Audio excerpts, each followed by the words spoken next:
better in the days to come. So the world peace is a very dear subject to our heart, my dear friends. As our founder, he promoted this idea in the year 1983 that union of science and spirituality alone can. The motto given by Swami Vivekananda. He was a great follower of Swami Vivekananda. Dr. Karad, he followed him in his life, and he gave this mission statement to our organization. And that is a very DNA, my dear friends. Today, we have connected this conference with the peace. As we know, every such activity in the society, whatever the best of the best car or any innovation or any such product, what we create, finally it is for the betterment of the humanity and to create a comfort for human society. And this is what we talk about here at MIT World Peace University. So our founder has created the world's biggest dome, my dear friends, called as a World Peace Dome, which is a very unique monumental structure. There are 54 statues of founders of all the religions, the various scientists of the world, and philosophers of the world, and such 54 such statues we have laid, and we believe that they laid the foundation for the humanity, how to live and how not to live. And with that mission and spirit, whatever ideas and whatever further various such activities are emerging through this very concept of world peace. The School of Government is one very important idea, the India's first school to develop the future politicians, which has given the birth to Bharatiya Chhatra Sansad for the promotion of democracy, good governance and leadership, the National Women's Parliament, National Teachers Congress, Sarpanch Sansad, and various such other important platforms we could create so far, my dear friends. The World Parliament of Science, Religion and Philosophy, which we are going to conduct very soon in the month of October again. And today this conference of National Conference on Media Journalism is one such small baby, I must say. It will grow in the days to come. I am very, very confident. And today, with the blessings of many such tall leaders from the media, I think we can really work positively for the change, what we all the time we talk about. So I have a certain, during my introduction, I conveyed my little thoughts here that why this conference. I have here, of course, in Ram Sahab, you started one very important school of Asian School of Journalism, and there are various other journalism schools. But from Government of India side, yes, we have the government institution, but we could not really achieve that benchmark at the national and international level. And that is my firm belief in the journalism area, where we can proudly say that yes, here is an institution which really gives a light in the journalism field at the national level and international level. So. And I look at our journalism school is, I will not say that great, but this very platform can really give birth to many such thoughts in the days to come, and many such leaders can really they can be provoked to think on these lines. So that is a real purpose of this very conference. I have one or two points need to be communicated here on this platform, that the permanency of the platform I share. The reinstating the truth from the day one when we started this institution. We truly believe here that journalism is like a continuous education, like in medical education, there is a CME, we all know that, continuous medical education, or for that matter, in various other areas also, we have such programs. But, and media, if you see, every day they are educating rather thousands and millions of people. So media has a very, very important role. And in Ram Sahab, I want to say here that I am a very strong follower of your newspaper, because in the English dailies, I all the time I refer, not that because today you are the guest here, I am saying this, but the media has become a it may be a little bold statement, but my feeling is, we all need to really introspect that where we are going, and because here at MIT World Peace University, some 60,000 students are taking education, and they are passing out. They are working in various areas of industries and the society. But media is all the time educating the society. That is my feeling. So how do we deal, and what role media can play? And on that background. I remember the third or fourth month of pandemic, our founders said to us that Rahul, I think that there is so much positive things are also happening. I think media is all the time communicating to the world that there is so much horrifying. The corona is definitely we are passing through a very typical phase, but there is that the fear is making us really taking us to the different direction. How do we deal with this? I think media has an important role. So in all the areas. So I think education is one very important thing, and education institutions can play a very important role. Such conferences can play a very important role. So these are certain thoughts which I want to just communicate to on this background of why this national conference on media and journalism and the World Peace Dome became the inspiration for all of us to establish this very conference. And that's how people say, what is the relevance of peace and journalism? But there is a the link what I shared in my beginning. I think there is a strong. I think journalism can play a very important role. Media can play very important roles. So with those little words, I will stop here. Once again, all guests and dignitaries, I welcome all of you here. I pray that in the days to come, our media become more and more pious and more, transparent. And for that government side also, I want to appeal here that some mechanisms, and definitely I have jotted myself some policy level issues, and I have written to various bodies also, and definitely some such models. Whether media is it a business, is it a this thing? So for certainly, and for education for that matter also, is it a business? And my belief, me as educationist, education leader, I must say that education is not a business, but education is not a business, but we need to run education on the business principles. That also we should not forget. In the similar way, my feeling is media is not a business, but it is certainly it can. But there is a business principles are required there also. So those words, I welcome each one of each member here. And today is, as we know, it is a International Peace Day. I compliment each member for this International Peace Day today. And what a relevant day we have chosen today, Dr. Parash, Dr. Chitnis, and everybody that we are hosting this conference and inaugurating this conference. So once again, I say good luck for next 4 days, and I'm very confident, very independent discussions and deliberations, very transparent dialogue will happen, and through which we can really. And social media is such a powerful tool, as we all know, that it is independent apart from the core journalism stream. Now it has evolved as a independent journalism area by itself. So definitely, please make a use of this technology beautifully, and we can conduct this conference for next 6 years. I'm very, very confident. So I give my regards to each member who have contributed for this success of this conference. Thank you so much. Jai Hind, Jai Bharat. I have exceeded 3 to 4 minutes of my time. Thank you. Thank you. Jai Hind, Jai Bharat. Thank you, sir. Thank you very much. Indeed, it was listening to you because understanding the core thought and understanding what exactly should the participants of this conference do, it was really important to understand your views. Thank you, sir. Thank you very much for putting your thoughts. My friends, this particular conference and I would say the various initiatives of MIT Group of Institutions have been following some traditions. It is important that we remember those traditions. Due to this technological, I would say, limitation, will not be probably be able to do some of the things, but it has been an important part of the every even the first national conference that we rang the bell of democracy. All the dignitaries, all the guests actually joined their hands physically to ring the bell of democracy. Unfortunately, we won't be able to do that, but I would request my team. I think the visuals are now with us. I request my technical team to kindly relay the visuals.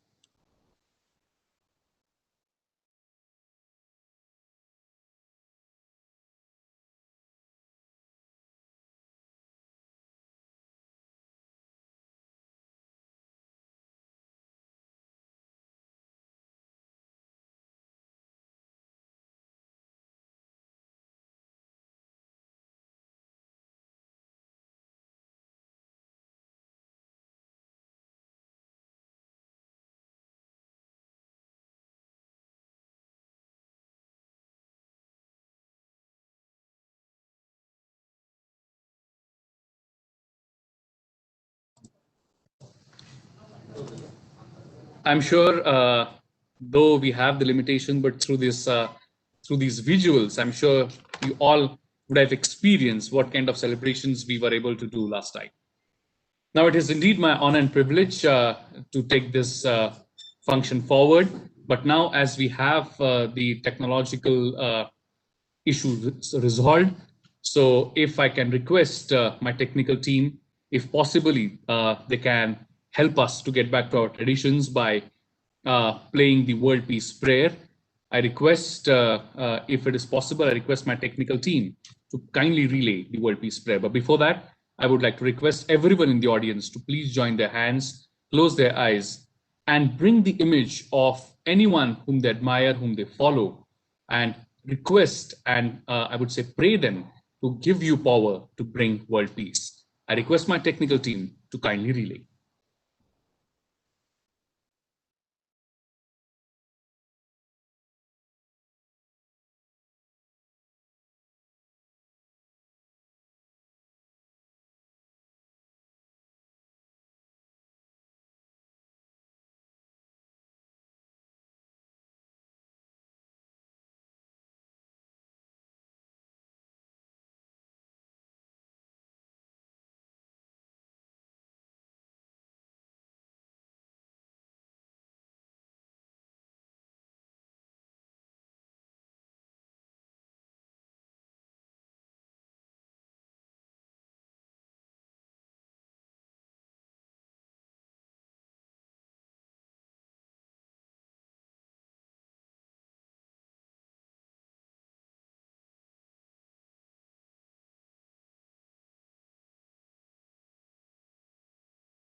Thank you very much for that video, for those visuals.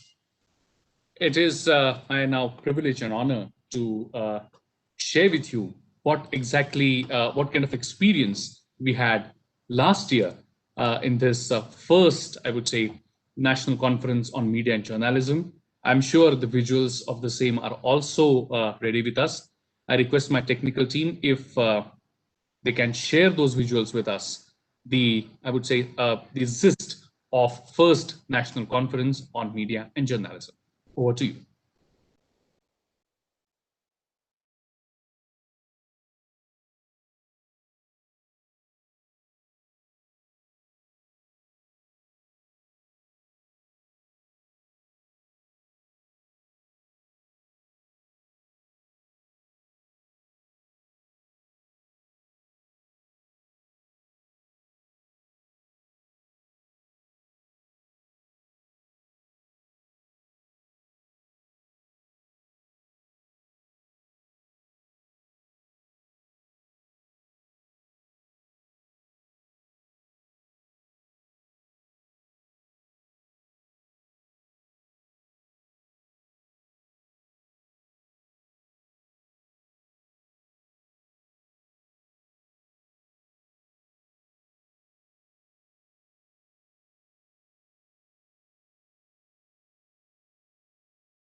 Thank you very much for sharing those visuals, and thank you very much for taking us back. I would say down memory lane, and we all could recollect the memories of first NCMJ. Thank you very much for that. And I would say today is the most appropriate day to discuss this. As we all are aware, today is the International Day of Peace, Monday, 21st September, as is declared by United Nations. And our Honorable Vice President of India has tweeted just 2 hours ago, few minutes ago, that on the occasion of International Day of Peace today, let us work towards the global harmony and world peace. We must not forget that peace is the key to progress. Uh, and it is indeed heartening to see that today, right now, at this moment, we have almost 700 participants watching these visuals with us on the Cisco WebEx platform. And I don't know how many and how, maybe thousands of them are on live on Facebook and YouTube and various social media channels. It is indeed heartening to see that so many hands have come together and we all discuss the world peace and the role of media and journalism. My friends, and now to understand the thoughts of the leaders with us, the guest of honor, Padma Shri, Dr. Pushpesh Panji, the academicians and historian and the former professor of international relations at Jawaharlal Nehru University in New Delhi. But before I invite him to address the gathering, I would like to request my technical team if they can please relay a small film made on life and work of Dr. Pushpesh Panji. Over to you.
And as it was rightly said, indeed, we are honored to have you here today, sir. Thank you very much for joining in. And I now request Padma Shri Dr. Pushpesh Panj to kindly address the gathering. Over to you, sir. Sir, please, you are mute. I request you to unmute yourself. Sir, if you could please unmute yourself. I request my host to unmute, sir. Yes, you're now audible, sir. If I'm audible now, thank you very much please go for ahead. of this conference. The founder, the chancellor, the vice chancellor, the pro-vice chancellor, all the honorable deans, faculty members, etc. I thank you very much for the privilege and the honor you have conferred on me to share my thoughts with you. But I think you have also to be transparent. So I'm afraid you will forgive me for introducing a bit of a contrarian note in the beginning in this conference. I feel a bit of an interloper in this conference where Mr. N. Ram is there. My memory goes back to the foundation days of the JNU when he had just returned from England and was one of the most brilliant, scintillating students in the history department before he took over more onerous responsibilities in Hindu. I've been a great fan of his, but that's beside the point. I also think that there are stalwarts in the profession sitting here like Sanjay Baru, my good friend Mr. Alok Mehta, Shravanji, who's been my editor. I have at the most written columns regularly for past 50 years on all variety of subjects other than food as well.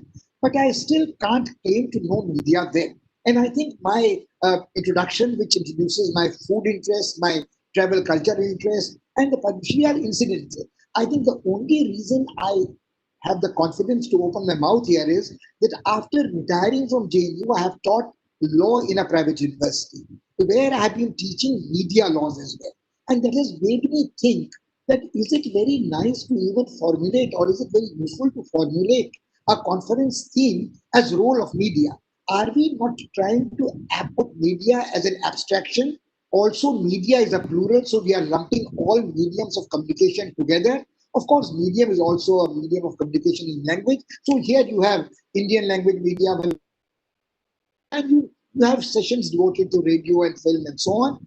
But are we starting with the premise that the role media can play in plurality is same? It is not affected by the heterogeneity. And repeatedly, Karad Saab made a reference to the education being a lifelong process which media helps, but education also can be distorting values in education, not only ethical values. And I think and Ram's presence here also emboldens me to add that when you talk in terms of ethics, you suspend your belief in ideological differences? When we invoke Shanti, Shanti, Shanti in the best Hindu tradition and refer to the Day of Peace, do we forget that the United Nations happily designates Day for Peace, Day for Environment, Day for Women, Day for the Disabled, Day for this, that, and other, and almost all 365 days of a year are involved. So as we talk, we have a military conflict, we have a dislocation of lives and possibilities of conflict. So it is nice to invoke a mantra which says, and in India, we have all the mantras which end up with Om Shanti, Om Shanti, Om Shanti. And also, we also talk of Vasudhaiva Kutumbakam. All our Upanishadic wisdom takes us this way, but it has not saved India from conflict and discord. And the world may not in entirety share our ethical traditional concerns, our metaphysical inheritance, and very readily agree to it. Now, even if you concede as an idealist that everybody in the world has a metaphysical, spiritual dimension to their politics and social life, and but is there an agreement about ethical values which the diversity of the world shares? Whether it is an Islamic world, whether it is a Christian world, whether it is the Hindu Buddhist world. There's one issue which disturbs me a little, which concerns me a little. And also what disturbs me a little is I think there are much better people here, including Mr. Ram and Sanjay Baru, to talk about it. The relationship of media and the government. Why should one be so obsessed by the governmental collaboration, patronage, if I may use the word bluntly, and not talk in terms of media? It reminds me of another pillar, another institution like judiciary, where in recent past people have made a very blunt statement that judiciary cannot have a cozy relationship with the government in power at a particular time. If it does that, it is guided by the ethical dictates or commandments of the government in power, or they have a shared ideological baggage, and it is not the best thing which can be the foundation of peace for so think that when you have this, you have pertaining to media and which restrict or curb its roles. So you are covering all the topics, hopefully the fake news, the false news, the social media, what it does. But what you can do as a media, I think to my concern is that media has no special privileges in either as a right to freedom of expression or informing people. You have the articles in the Constitution 19.1 and 19.2, which have certain exceptions to reasonable restrictions to absolute freedom of expression. And all rights of freedom of expression are derived by media from this. My problem is not that the media it has never claimed special rights. What I'm saying is that unfortunately, when we say the role of media in doing this or that, either being a watchdog for the citizens' rights or foundation of the world peace, we are separating ourselves, individuals and citizens, from media. So if the citizens have sold out, if the majority, if the citizens are not ethical, can we expect those ethical values there? Karad Saab did interestingly make a distinction between media as business, media as vocation or mission, media as education, but all that applies to any other field of human endeavor. You may be a doctor, you may be a lawyer, you may be an accountant, you may be an architect. So the growth of media, print medium especially in India during the freedom struggle was mission, vocation. So was education, whether it was Jamia, Kashi Vidyapeeth or Legal Muslim University or Shantiniketan before that. So I think this concern with imposing on media and dissociating oneself as a citizen from it. So I think then there is this extremely interesting relationship, the ethics in business of journalism, ethics in profession of journalism as an editor or a reporter, and ethics of media as political infiltration. Now, Mr. Baru is here. He is not the only one who has resigned before the term was complete as an advisor. Different advisors to the Prime Ministers of India before and after in media. So I think there is a investigative which Mr. N. Ram conducted about the Bofors with Chitra Subramania, and it was a major investigative journalistic campaign and of historical significance. Others have done it in the field of environment. Others have done it in the field of communal harmony, disharmony, or race, ethnic minority rights, and so on. Or the judiciary not being fully vigilant about the citizens' rights. Now, all this in role of media, unless you are at peace with yourself, and I will not take too much time, but I feel strongly about these things. When you use the word peace, there is a peace of a graveyard. There is a peace imposed from top. It could be Pax Britannica, it could be Pax Nipponica, it can be Pax Sinica, it can be, some people have talked about Pax Indica also. So,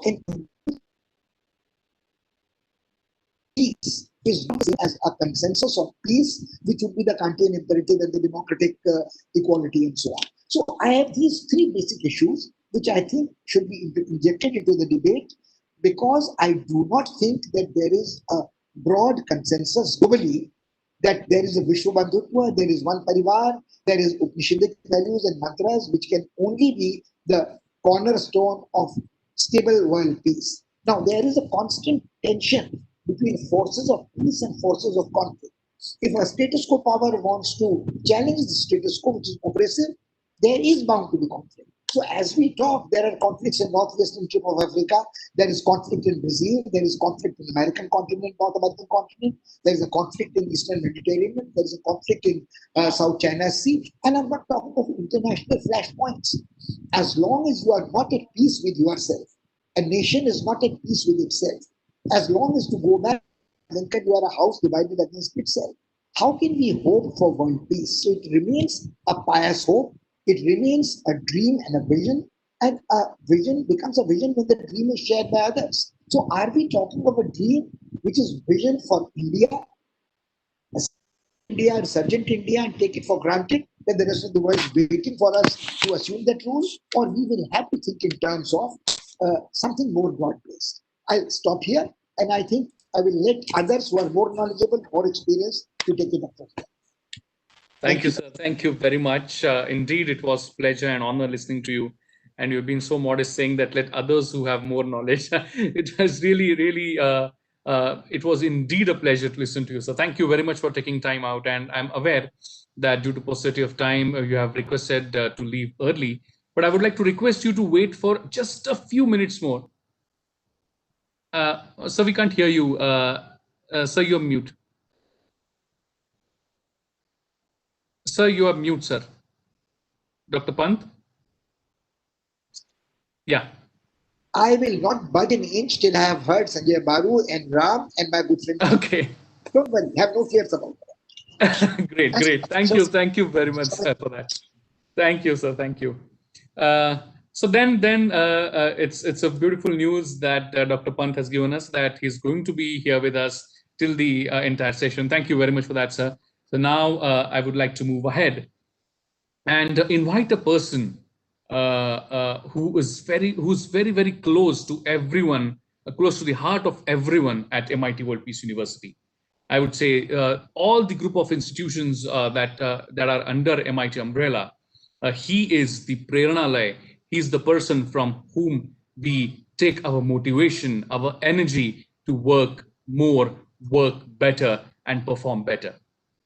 The person who saw a dream a few years back, he thought that what we should do to make this message of peace go everywhere in the world. People are generally attracted to the wonders. Everybody knows the 7 wonders. But so what we can do so that we can attract the attention of the people towards the message of peace? Here is a person saw this dream and made it a reality. A person who created world's biggest dome, which is now called as Philosopher Sri Gyaneshwara World Peace Prayer Hall and World Peace Library. It is special not because of its size. Of course, size does matter, and it is the world's largest dome. But what is more important is the message that dome gives us. And that exactly was the reason first National Conference on Journalism and Media was held in this World Peace Dome. I'm sure many of you haven't been there or have not witnessed the grandeur of it. So I request my technical team once again, if it can take us through the events, through the small film which is made on this World Peace Dome.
Thank you very much for taking us through those visuals. And I'm sure, as Dr. Pushpesh Panji said in his address, that it is always between the forces of peace and forces which are disturbing the world. But I'm sure people, those who would visit this World Peace Prayer Hall, the world's largest dome, would understand the message of revered Professor Dr. Vishwanath Karatsa and would join the forces of peace. Now, without taking much time, I would now like to request our beloved founder, UNESCO chairholder, Professor Dr. Vishwanath Karatsa, to kindly address the gathering. Over to you, sir. Thank you so much, Mr. Bapat and Rahul. I think it has been my good fortune today.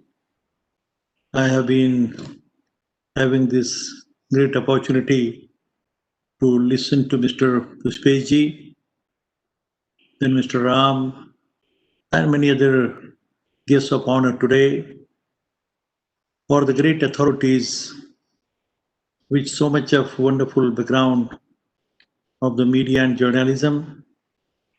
You have done their wonderful work for the lifetime to educate the people, educate the masses, and really give a wonderful message always about their duty. I don't know, when we say role of media and to promote the culture of peace, is it the role or is it the duty? That's one thing which comes to my mind. But I think we are all very learned, scholarly people from this media and the journalism. We have always been very keen to their duty to educate the masses. I belong to the field of education, but I am a firm believer that media is a much more effective tool to educate the masses, to train the masses, make them literate, make them really educated and be aware of the situation around. Friends, when we are talking today on this 21st of September, which is more known as the International Peace Day, I just felt that in the known human history, I repeat, in the known human history for the first time, we are passing through a horrifying silence. Whether should I call it peace, I don't know. But this horrifying, dreadful silence being experienced by almost 170 nations in the whole world, you know it very well that it's because of the coronavirus or the COVID-19 pandemic, which has made this entire world completely closed, locked down. The churches, the temples, the schools, the mosques, and everywhere there is a complete blockage and a completely closure down. And on this background, here today, we are here to discuss, deliberate, understand the mind of each other, and especially have also the fortune of listening to Mr. Ram or Puspeji and others regarding what is our duty, what is our role today. Whatever profession you belong to, whatever I say profession, noble profession. Media is also a noble profession. Education is certainly a noble profession. But basically, friends, now on this background, it has been a reminder to all of us. That's my personal feeling. Just now you were shown a glimpse of what this World Peace Dome stands for, which is basically, of course, for the last 30, 40 years, myself, Dr. Vijay Bhatkar, the computer scientist, Dr. Mashalkar, and many others, we have been trying to think and understand what is exactly the journey from philosophers and Dhaneshwara to Albert Einstein, from spirituality to science. It's a long journey in distance and time. But friends, remember when after completion of this dome, when I was writing something on this, on the 25th of March, this clarion call, a horrifying call came from our Prime Minister and the coronavirus pandemic. The signal was given, a bell was given, and a complete world was taken aghast, horrified, feeling dreadful. I don't know to use some very bad words, but when we are passing through such a horrifying situation, horrifying silence we're experiencing, I should not all those things, but you know better, much than me, the situation prevailing around. The question is, what is the solution? When we are talking about promoting the culture of peace through the appropriate understanding of the role of science and spiritual comfort of life, the universal principles. And you know this World Peace Mission, whatever we have taken about 30, 40 years back, we have been trying to make the whole class of students and the people around to understand exactly the very essence and philosophy of world religions, essence and philosophy of spirituality, essence and philosophy of the religion itself. And how do you communicate between the scientists, men of religion, and men of philosophy? You know it very well, friends, when I just uttered to you this very word, which I had said, I would like to just read out to you one very small quotation. When I said Sant Dhaneshwara to Albert Einstein, possibly many of the people may feel that I'm deviating the subject from the promotion of culture of peace. Friends, remember, everybody in the whole world, we have been in pursuing the Satchit Anand, the pleasure, the true happiness, true pleasure, not the enjoyment. Sense of sacrifice and sense of enjoyment are two different things altogether. Friends, remember this institution, the World Peace Dome or the MIT World Peace Center, which has been trying to understand the very essence and philosophy behind. And friends, this situation which has arisen because of this pandemic, COVID-19, we don't know it's a natural danger, natural one, or the man-made. This discussion will go on for hundreds of years possibly. But I have a feeling, I have discussed with some of the great Nobel laureates, They have certainly said that this has been a man-made virus which has caused a danger to the whole world. Maybe a difference of opinion could be, but friends, remember it has been the error or the triggering of all the scientific innovations and discoveries the whole of the world. In the name of innovation, in the name of research, whatever country, whatever place it has taken place, it has caused it and shown you the horrifying scenario which the world can pass through. Now the question is, media has been playing a wonderful role, trying to create the awareness all over the world. Question is whether this coronavirus, the danger which is man-made or the natural one, is some discussion going on. But what would be your role or what be my role, my duty? Are we to make this world aware of the situation and the misuse of what scientific tools are? What is misusing your role as educationists, as innovators? And friends, remember, there is a lot of discussion which we can make, but this has been the main issue today, and we have to make the whole world aware. And possibly there, this world peace dope concept, which we have said as a science and spirituality, that has really been the main issue, main theme, which will possibly tomorrow help us to at least not to make a mistake, to misuse the scientific tools, misuse the biological weapons, misuse the chemical weapons, misuse the dreadful other weapons like atom bomb or the nitrogen bombs. Friends, I have a book in my hand which is called as a Bell of Hiroshima. The bell of Hiroshima is ringing once again, I have said, and giving a caution, giving a clarion call to the whole world to be aware and to be awake, not to misuse the tools of science, not to misuse your power in a destructive manner. The question is, when we are trying to talk about so much of development, the question is, what is the solution for this was the issue? And let me tell you, friends, I show you the book again. The same philosopher, Saint Daneshwara, 720 years back, not 730 years back. This person from Mother India, Maharashtra, spoke the words of wisdom, gave an enunciation, and he revealed to the whole world that the entire universe is a manifestation of pure intelligence and pure consciousness. It's not religious, remember, friends. It is so scientific, so logical, so philosophical. But this was spoken 730 years back by this boy of 16 years, not to be proud of, not to be egoistic at all, but proud certainly. Remember, friends, that time has come now to realize what he has said. And let me tell you one sentence that the Dr. Schrodinger, Dr. Penrose, Dr. Einstein, all those great scientists of the whole world has given the same words of caution. And they have said that please understand what is the ultimate reality, what is the ultimate consciousness. And they have said even to the extent that it is high time to start the schools of consciousness.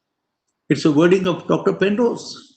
And friends, remember, it is the media, it is the people like us who have to understand really the essence and philosophy behind the word of spirituality. Don't confuse about it. It's not something personal religion.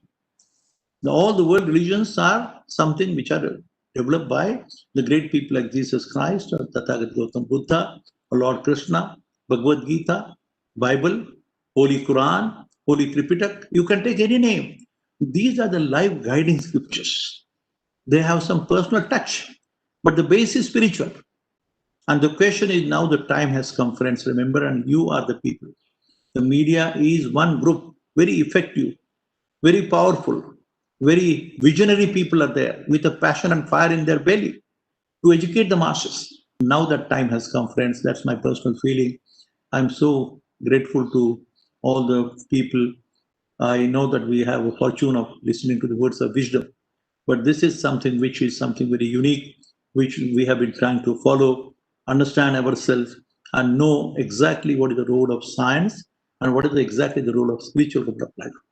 What are the universal principles? Universal principles, scientific laws and the spiritual laws.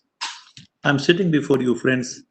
This is the body and the brain, intellect, and the soul and the mind. And these four put together, scientific laws and the spiritual laws put together, make a universal law, the Vishwatmak principle. It's a very unique one, let me tell you, friends. The time has come that the world will realize, will understand the essence and philosophy of what I have been trying to present to you. Not that I am the great educationist or somebody, but I have a passion and a fire in my belly to understand this whole mechanism of the universe itself, and finally make the whole of the development of the holistic peace living society. That's our main mission, and that's promoting culture of peace in the interest of the world peace and promoting the culture of peace in the world. I'm grateful to all of you. Thank you so much, friends. Thank you. Thank you, sir. Thank you very much for your words of wisdom. It is always a pleasure to listen to you, because every word that you share with us gives us the strength and that message of peace that we all need to understand. Thank you, sir. Thank you very much once again for taking time out and addressing the gathering. Thank you, sir.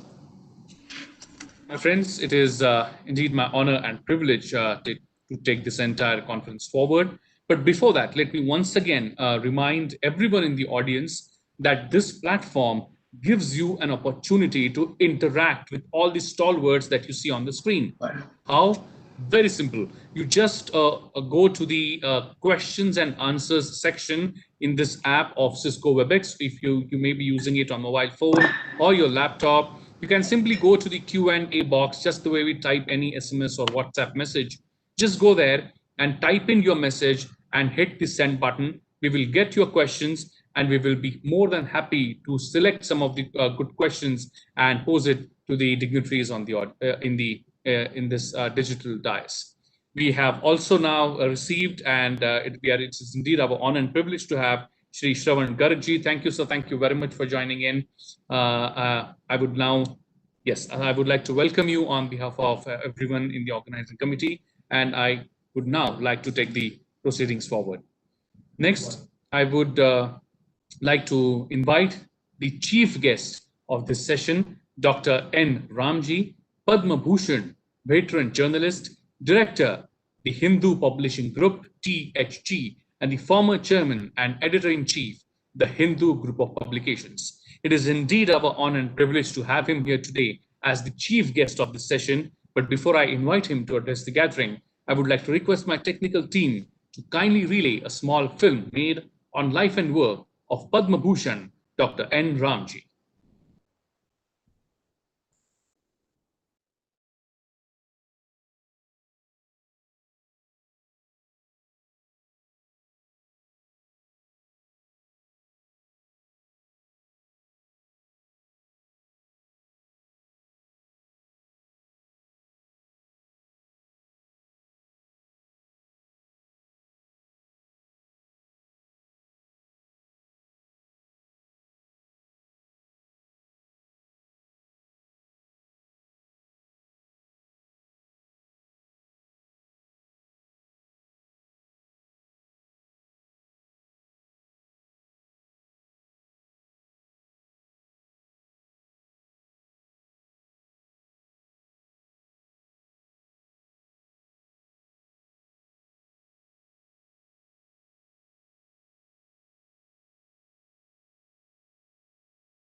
Bankar. Thank you very much for that video. It is indeed our honor and privilege to have you here today, sir. Thank you very much for joining in. Over to you, sir.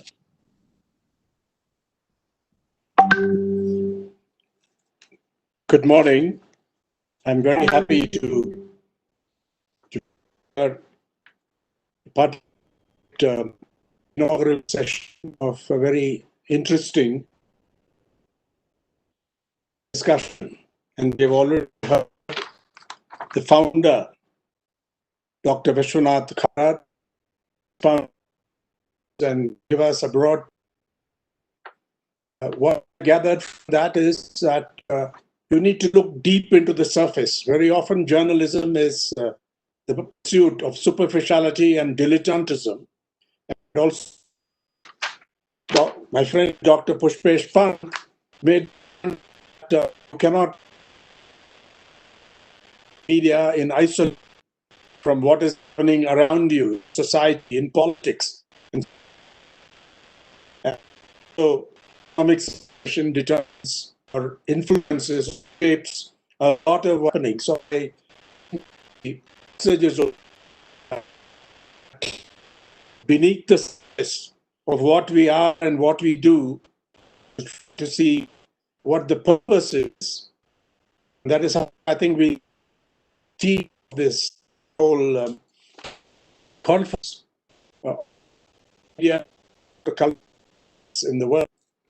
It's not easy for us to undertake this. Of course, there are many colleagues, distinguished colleagues, experienced colleagues. We have academics here, including from your university, Jawaharlal Nehru University, and others. We also, I'm sure, are abroad who could contribute insight and valuable experience to enrich our discussion.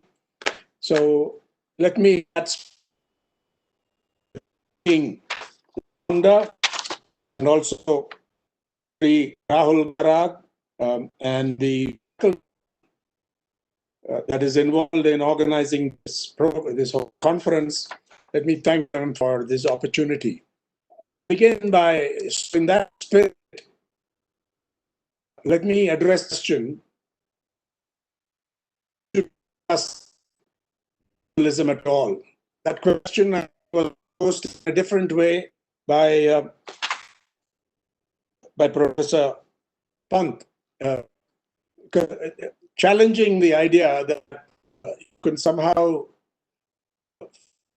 not that attempt to do it, journalism as something that functions by itself, is important in itself and of itself, and you cannot possibly extricate it from all the influences around you. I think that's an important question or a challenge that we need to, I think,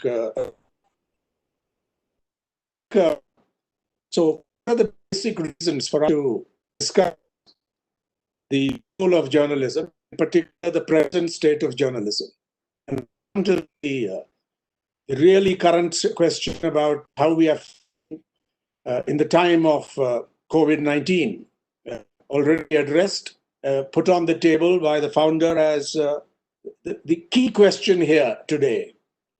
But before that, some other observation. So the first reason I to basic relevance and value of journalism, hopefully as a democratic craft. I know that today, in discussions across the countries, I'm talking here about India and possibly also in other countries, including the United States, elsewhere in Europe, also in UK, in Brazil, and in different parts of the world, the question is being asked, why is journalism, or at least that's the perception, why are people losing trust in journalism? Of different countries, and in India, losing trust in journalism. Not that they've entirely lost trust, but it has declined. This is the perception. You don't have enough research on this question so far as India is concerned, but that's an impression. So the other day I was in a discussion on which addressed the provocative question, media watchdog or that, and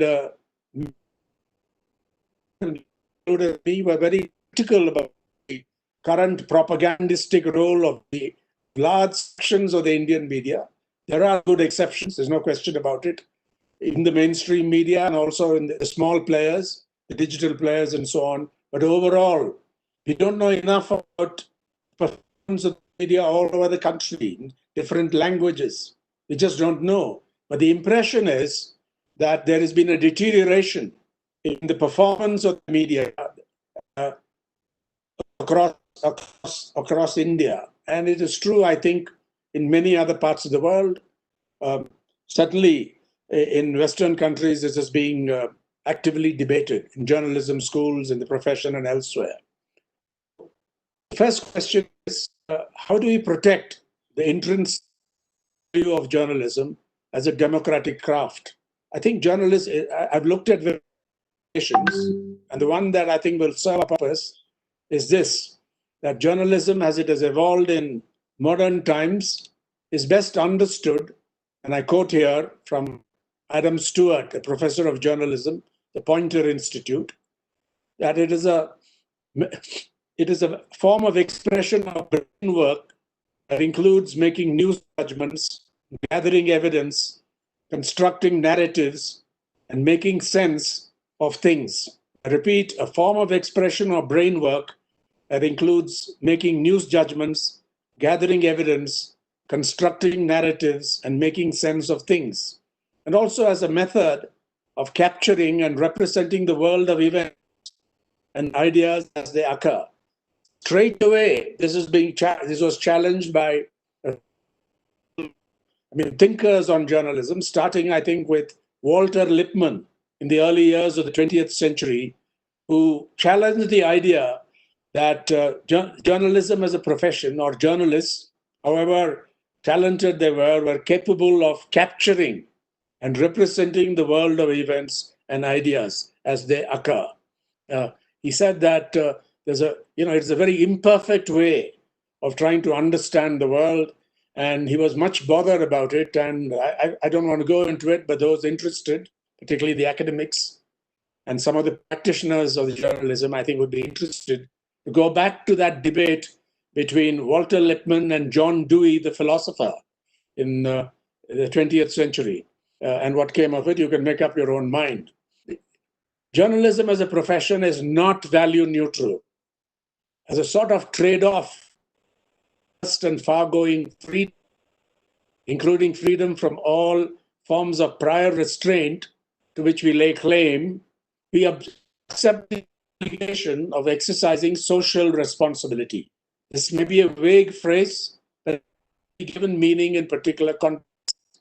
In the best media organizations and among the best practice, this democratic craft,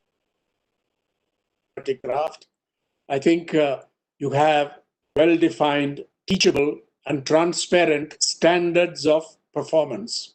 This can be called professional. It measures up to ethics. The ethics of the profession is a different question, but certainly in journalism schools, in the training programs, and also in Rahul Karnad mentioned about journalism and how to elevate it, how to enrich it. I think this can be done. So a substantial literature exists on this. And here I want to refer to a book largely relevant to the United States. It's called The Elements of Journalism. The book is by Bill Kovac and Tom Rosenthal, The Elements of Journalism, largely pertaining, subtitle is What News People Should Know and the Public Should Expect. This is the revised edition, brought out in 2014, and you can refer to it. What, according to them, are the elements of journalism, the purpose of journalism, and you can distill from that the elements of journalism. And I don't have to provide any summary of that. It can be looked up. But I think it emphasizes, when I talk about the professional standards or standards of performance, it has yielded codes of practice, such as principles, starting with truth-telling.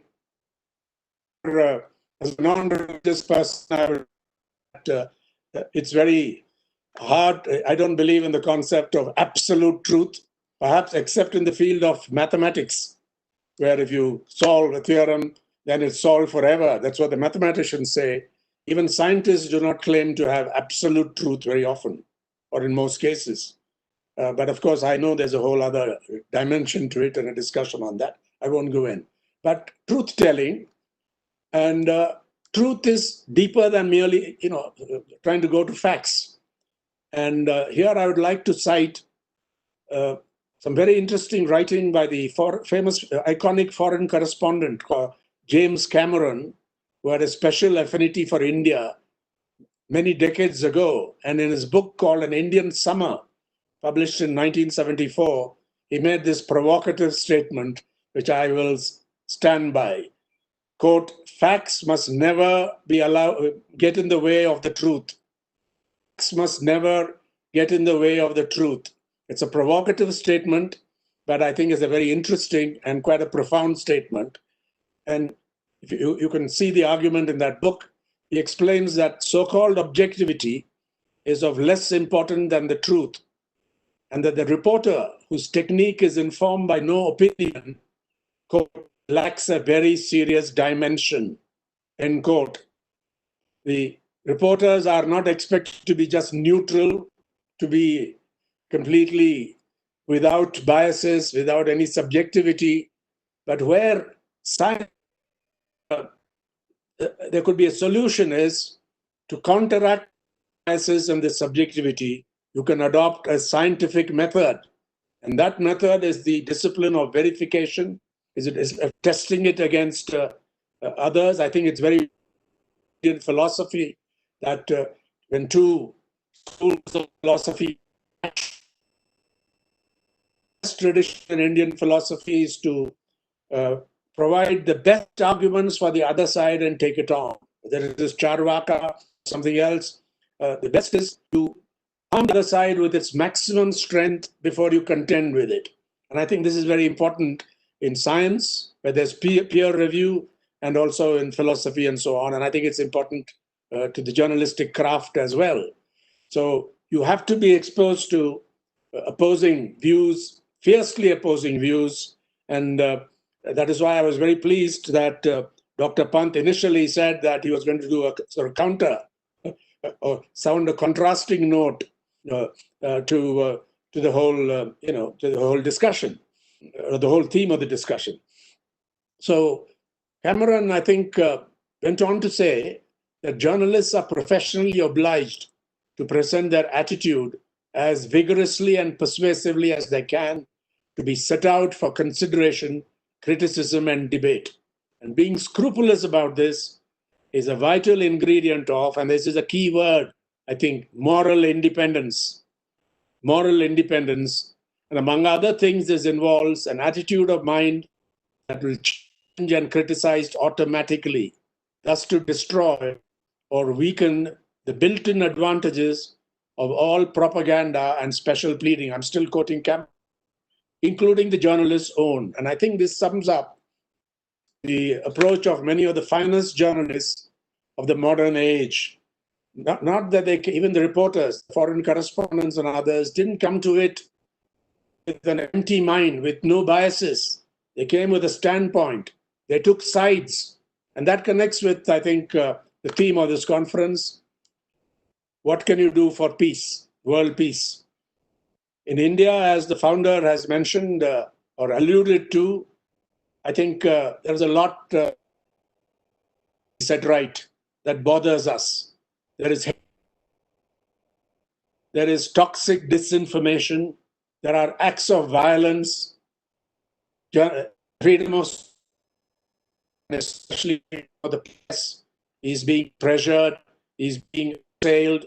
There are violent attacks out any political party or movement here, but this has gone on. And the Committee to Protect Journalists, based in New York, as well as various other associations or organizations that seek to call attention to these attacks, which protect freedom of speech and expression, freedom of the press, and to seek to protect the lives and health of journalists. I think they have brought this out. I don't want to go too much into it because to start off, it'll provide a very negative picture, but you can't escape from this reality.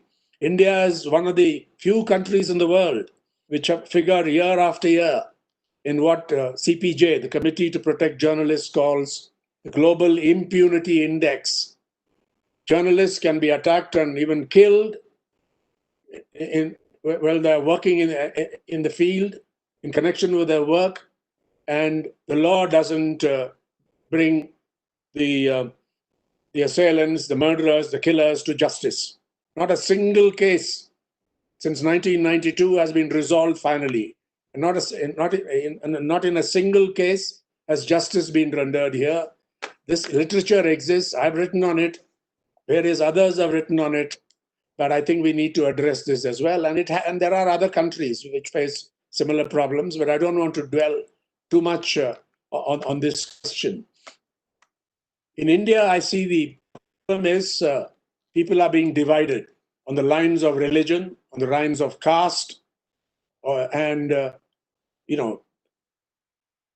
is not enough. Swami Vivekananda spoke about it, that it's not just toleration, but the belief that all religions are true.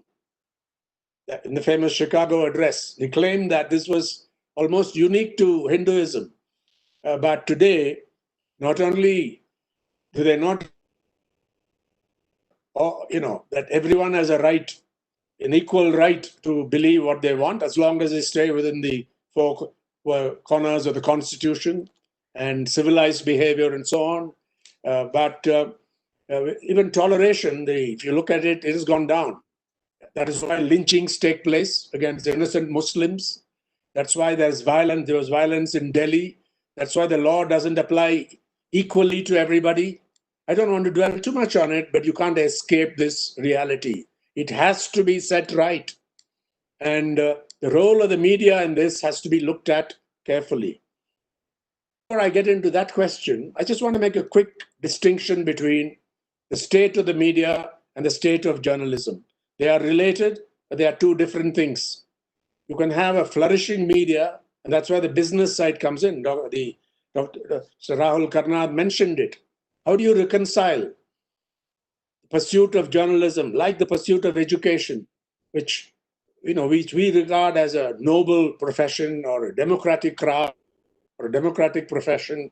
That's there is an idealism there, which is why a large number of young people, young women in particular, come to journalism today. I know this from our experience with the Asian College of Journalism, of which I'm a founding trustee, and Shashi Kumar and others are there.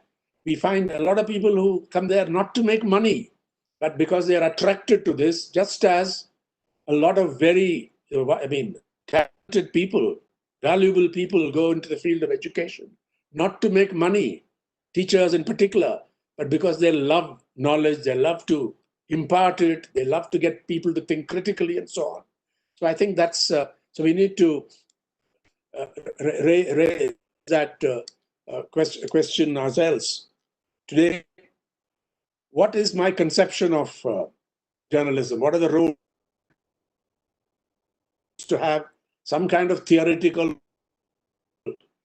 framework in which you can first conduct yourself in that field and also get the field itself and see how others are doing in this field. And here I would say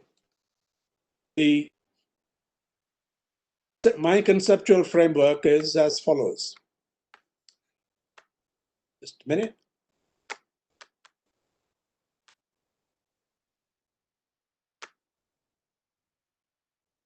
I think the long-term Indian press experience set in a broader framework, I underline that again, to what Dr. Pant suggests, two extremely valuable central functions that the country's best newspapers are performed in modern and contemporary times, and to some extent, the other media as well, although I would make a distinction between the much longer history of the Indian press, the Indian newspaper sector, between that and the rest.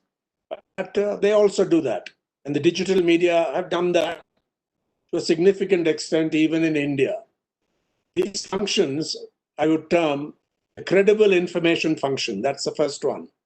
The second is a critical, analytical, investigative function. The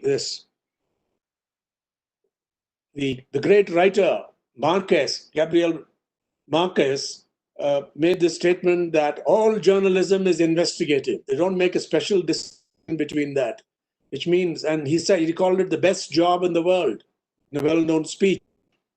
And what he meant by this, I think, is you got to go deep, you got to be analytical, you got to be critical, you got to be investigative, not so-called neutral.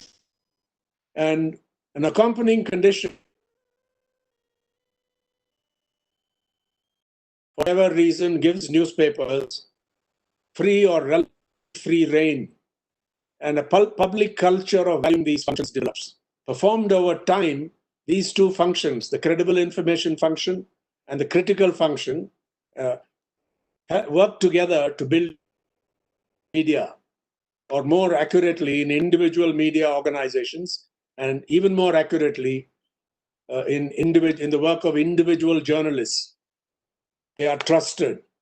There are also valuable derivatives of these two central functions, these twin functions, if you like. And the first is particularly valuable in the context of what we're discussing, the agency of the press in public education. Let's take the current pandemic as an example. There are conspiracy theories. There are all kinds of things. There are anti-vaxxers. But overall, I must say, given my exposure to whatever I'm reading, the Indian and international press, largely on digital platforms, I think we've done a. I think apart from reporters informing themselves and communicating this to the public, what needs to be done, bringing in experts to counteract the conspiracy theories, the false, the disinformation about the Bill Gates Foundation and so on, about 4G towers and so on, even about how the virus originated and so on, the kind of wild statements made by President Trump in the United States, seeking to fuel antagonisms, build conflict, totally unnecessary, against countries, against other people, against their own people, against sometimes on racist grounds. The same thing happening in India, Brazil, Turkey, in many other countries. I think some of the judgments of the high courts have called attention to it. In particular,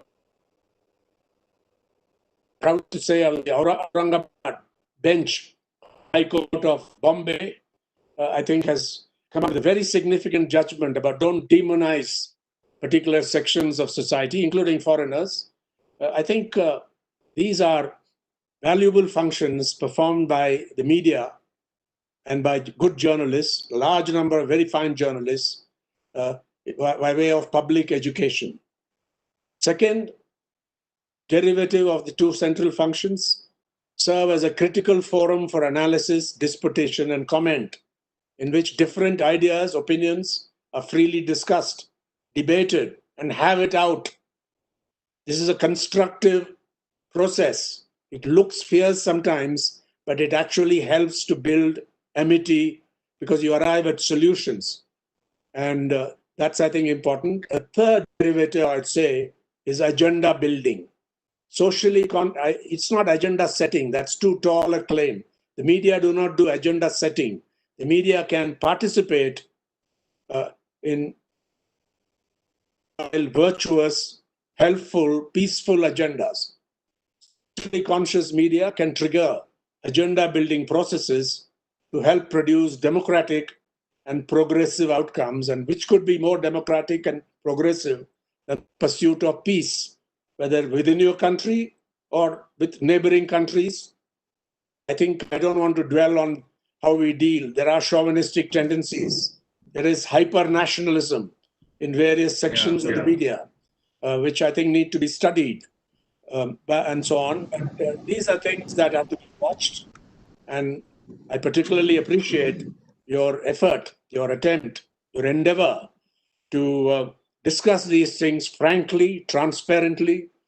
And I think this kind of discussion the value of it cannot possibly be overestimated. And I'm very pleased that media organizing associations of journalists, foreign correspondents, and so on are also participating in this function. There's a lot more that we can say when you talk about functions or roles or tasks of the media.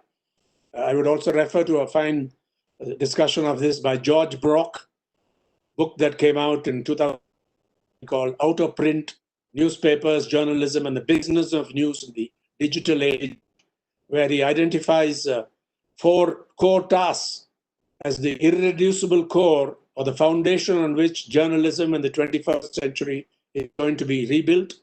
These tasks are verification, bearing witness, sense making, and investigation. But so there are many good ideas around which can be discussed. Right. And I'm pleased that we are raising these issues right at the in the inaugural session. And I hope by my colleagues like Sanjay Baru, Professor Alok Mehta, Shravan Garg, and others, of course, Dr. Rao, will be able to throw further light or perhaps disagree on some of these issues. Thank you. Thank you, sir. Thank you very much for your words of wisdom. Indeed, it was a pleasure listening to you. I'm aware that we are running short of time and we are a little behind the schedule, but I would definitely like to take one question which is coming from the audience. Sir, if you, Dr. Ramsey, if you allow me, I would like to take one question. Sir? Okay, great. Where's the question? So the question is coming from Shri Deepak Kumarji, and the question is, sir, about the issue of media trial that is prevalent today. What is your opinion? Yes, this is a very important issue that has come in and there are many such questions coming, but due to paucity of time, I'm sorry, I'll not be able to take them because we are running little behind the schedule. But we would definitely like to understand the answer to this question, sir. Over to you, sir. I'll be brief. I know lots of people who we're trying to cram this into a relatively short session. I think this is a real issue here, and particularly news. And we saw how 3 actors in Mumbai and Bengaluru have been thrust into these intense media trials. I condemn these trials. I don't want to name because they are not here to respond. Otherwise, I would have been happy. I would have been pleased to name the channels. I won't do that here because they are not here. But I think an anchor walking into a live TV program carrying a bag of documents which turn out to be some photographs of body parts after a post-mortem, this is deplorable. This is just sensationalism, and the way they've spewed poison against these people. I don't know what their actual role is, but based on the current evidence and based on leaks from these so-called investigating agencies and the police, I think these trials are deplorable, and they constitute the lowest standards of journalism that I've witnessed in my journalistic career. We used to say we don't have that tabloid tradition that the UK has, when they, yellow journalism, or if there was, I didn't know about it, but this truly constitutes the worst form of tabloid journalism here. And these, what do you do about it? I think that needs to be discussed in this conference. Judges have spoken about it. Do you censor the media so they can't report on an ongoing investigation or case and so on? I don't think you can do that because some of these are of public interest. But how do you? It has to be self-restraint, self-regulation, but self-regulation often doesn't work. It is a problem. I recognize it, and thanks for that question. Thank you very much for that, I would say, straightforward and clear answer so that we understand what is the opinion, because many of the times we have seen that the answers are also coming in such a, I would say, sugar-coated way that we don't really understand what are the views. So thank you very much. Thank you very much. I'm not Dr. Ram. I want to tell everyone I'm just N. Ram because I don't have a PhD. some honorary degrees I could use. Doctorates. Just but it is I would say what we really admire is your views. Thank you, Professor Gautam. Yes, Professor Gautam, just lastly, little I'm taking the opportunity to just have a with Dr. Ram that, sir,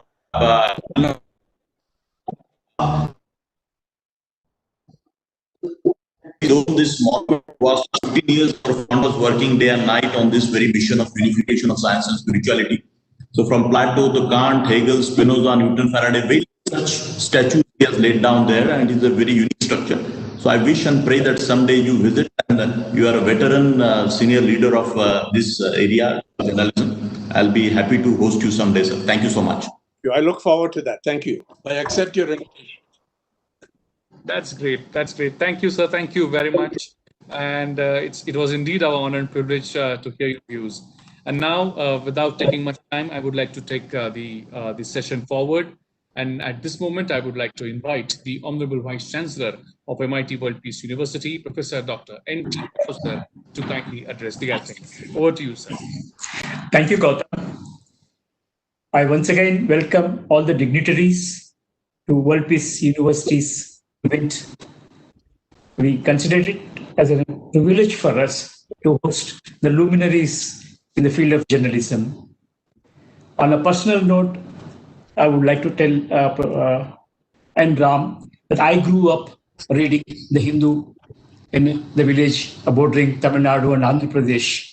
And I'm into a family where I was told that my grandfather was the first recipient of Hindu journalistic scholarship in 1920s. So I got such a big association with the Hindu. I'm really privileged to be talking to you, Ram sir. Now, coming to the theme of the conference, I'm not a big expert, but I somehow, as a commoner, as long as news was being reported, the news stayed news. But now, as people started creating news, that's where the problem started. Should the journalists be creating news? So this is where I think somewhere down we lost. So I can't blame anyone. I don't really put fingers, but I would limit myself as the university's academic head. The theme that we set up on, how can the media help towards the world peace? Maybe all the guests, I would like to inform that we as an institution, we are committed in delivering world peace in whatever we do, in our thoughts, our deeds, and our actions. A prime example is our founder president, Professor Vishnu P. Karachar. So he imbibes, he says, yes, we should be practicing peace and world peace through our curriculum. So we should not be expecting an event takes place and then we talk about peace. So why can't we imbibe the idea of peace in the minds of the students? So that's one part. And then we practice all that, all the methods of peace as a university. Now, maybe I would just say with this conference, the findings of each session, each theme, can we expect all the journalist friends here on this board, can we expect them to give a wide coverage? Can this conference at the end of 3 days go tell the world, here is a university which is so committed to the world peace. If a university through its methods can create world peace, can we as journalists, can we also play a role? If we not exactly, world peace just doesn't mean talking about the world peace, playing the role, being genuine to our profession, as a student, as a teacher, as a practitioner. If we are genuine to our profession, be committed and do the ethical things. I think that's also one of the themes. If all the journalists do that ethical things, if they're committed, it will surely contribute to the world peace. So my appeal to all the friends and all the journalist friends in all the conferences, highlight the theme, highlight what the role that each one of us can play as individuals and as fourth estate. So this is, all of us have a role. So, and one more request I would like to make is, there is a World Peace University committed to the world peace. You as a journalist, you can also show your commitment. Yes, here is an institution. If it is there, we can also do that. Together, we can achieve and contribute to the world peace. So this is what I would like to request and appeal. The very fact that we started this conference shows how committed we are. We could have chosen any of the themes, but we chose media towards the world peace. So this shows that everything and anything that we do, it is towards the world peace.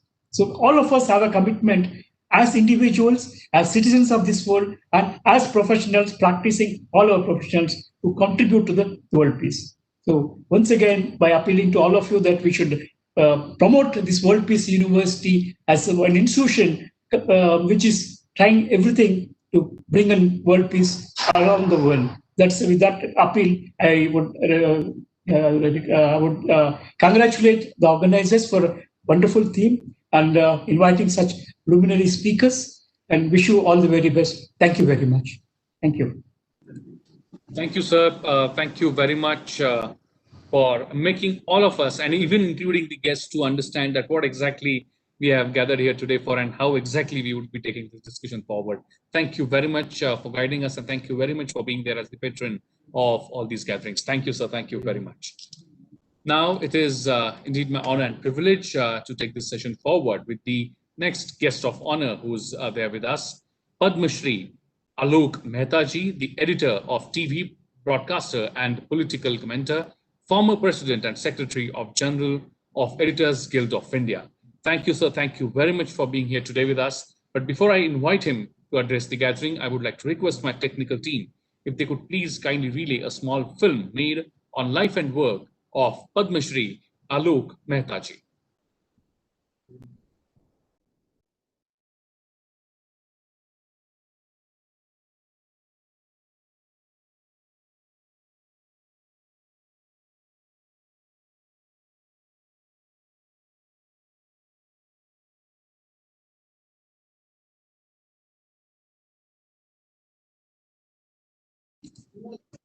I think there's been some technical error, but nevertheless, I would like to take the privilege to introduce Padma Shri Alok Mehta ji to everyone in the audience. Padma Shri Alok Mehta ji is the editor, writer, TV broadcaster, political commentator, and former president of Editors Guild of India, widely experienced of 48 years in print, audio-visual media.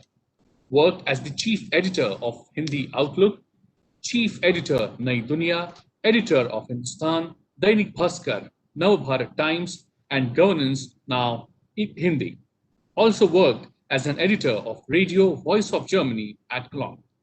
Presenting programs on different TV news channels, have done interviews with the presidents, prime ministers, foreign ministers, including Dr. S.T. Sharma, Dr. R. Venkatraman, Mrs. Indira Gandhi, Rajiv Gandhi, Narsimha Rao, Atal Bihari Vajpayee ji, Mrs. Dr. Manmohan Singh ji, Mrs. Pratibha Singh Patil ji, and number of Indians and foreign leaders. It is indeed our honor and privilege to have you here today, sir. Thank you very much for joining in. And now I would like to request you to kindly address the gathering. Over to you, sir.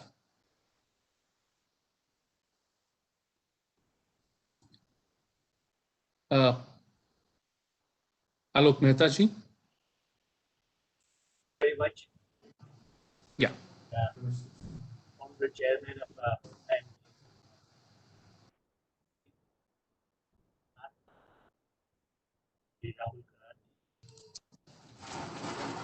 So we are facing a bit of trouble to hear you. Your audio is not clear. Could you please a bit louder?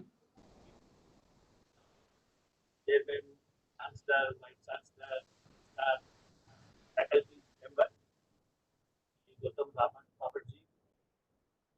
My great pleasure and honor to talk to friends, especially on the day of World Peace Day. Very vast subject on media. That's why I think Pushpeshman, Rao, and Ram, dignitaries, not also spoke about it. Very vast subject, but even then, I feel that I should also contribute my well request also that for world peace, the education is very, very important. What you are doing at the university, called Peace University, but I think every education institution, from primary school to universities, the same thing for the media. And that's why I never disagree. Mr. Ram is very senior to me. I have great regard for him. And all other friends, which one was JNU, he was also connected to media, Shabandi is also coming now, Jay Babuji is also Prime Minister and the media field colleague. That's why I feel that I request my friends that we should not think only the negative part of the media at this present also. Because media is not limited to Delhi, Mumbai, Calcutta, Chennai. Media is not only in English or Hindi. Indian languages media major role for the peace, for communal peace. I should say start from there. Caste violence, for peace for the caste, to stop the caste violence is also support for the world peace. Even if you have disturbed society anywhere in the world, in section country like India is more than almost Europe continent. India is like a continent. That's why our role is very important. That's why I feel the language press in Marathi, Gujarati, Tamil, Telugu. And that's why I'm telling you, when you see the national broadcasting medias or even the newspapers or the taxis, why you think this is the only media? You see the what Japanese newspapers are doing in their own language, what the French newspapers or media or the broadcasting or the broadcasting. So I think it's a very vast subject. So I'm not defending. I accept that the media is a very crucial time. They are suffering huge challenges because of the expression, freedom of expression. What our generations from Mahatma Gandhi to I say all the time we were fighting, even the emergency days or so many crises. First, I will talk about the for world peace. Because Mr. Ram is here. He broke the story of Bofors, investigative journalism. Still, there is the issue of the arms race. People in our continent or in other continents, they are trying it. That's why the role of the media don't propagate arms because they want why you are purchasing this plane, that plane, or Dr. Vishwanath also mentioned about the Hiroshima. You will surprise to see the number of people in our country or other country like North Korea. People say, oh, but why we have a nuclear missile? Why can't we use it? Or this plane can use the nuclear missiles. I think this is very dangerous thing. The role of media is not to promote nuclear missiles to use each other against each other. The role of media is to stop this kind of propaganda because the arms company all over the world, major big countries, they want to supply either it's China or the United States or European countries or anybody who is manufacturing the arms. So they stop this kind of world peace, to promote the world peace. The first job of the media is to just give something. More transparency is there. Remember Dr. APJ Abdul Kalam, he used to say the nuclear is just to restrain, to stop the war. Even the nuclear energy is good for the society, but don't talk with the arms. That's why the first rule of the media, I think, the same thing, because it's a very vast subject. I'm not going to details about the arms, but the other part, what Vivekananda said, not the world peace days today, but the Vivekananda in the same September 1893 spoke in New York in the same way. For Vishwabandhutva, for world peace at that time also he was talking about it. Since then, they are talking. Mahatma Gandhi said in 1929, at the time the British newspapers were dominating. Certainly, he was talking about the English newspapers. He said, don't believe the newspapers. Don't believe all the things which are appeared in the newspapers. Remember the tabloid newspapers, what they used to do in 60s. I'm not naming. They're from Mumbai. What they were publishing about the Nehru, Mrs. Gandhi and all, they were also very close. They were left-oriented. They were supporting on the time to the Congress and all. But even then, tabloid journalism was there. The same thing. Because of the exposure, now the television is so much important. So everybody in the society thinks the media is becoming very, very ruthless, they are irresponsible.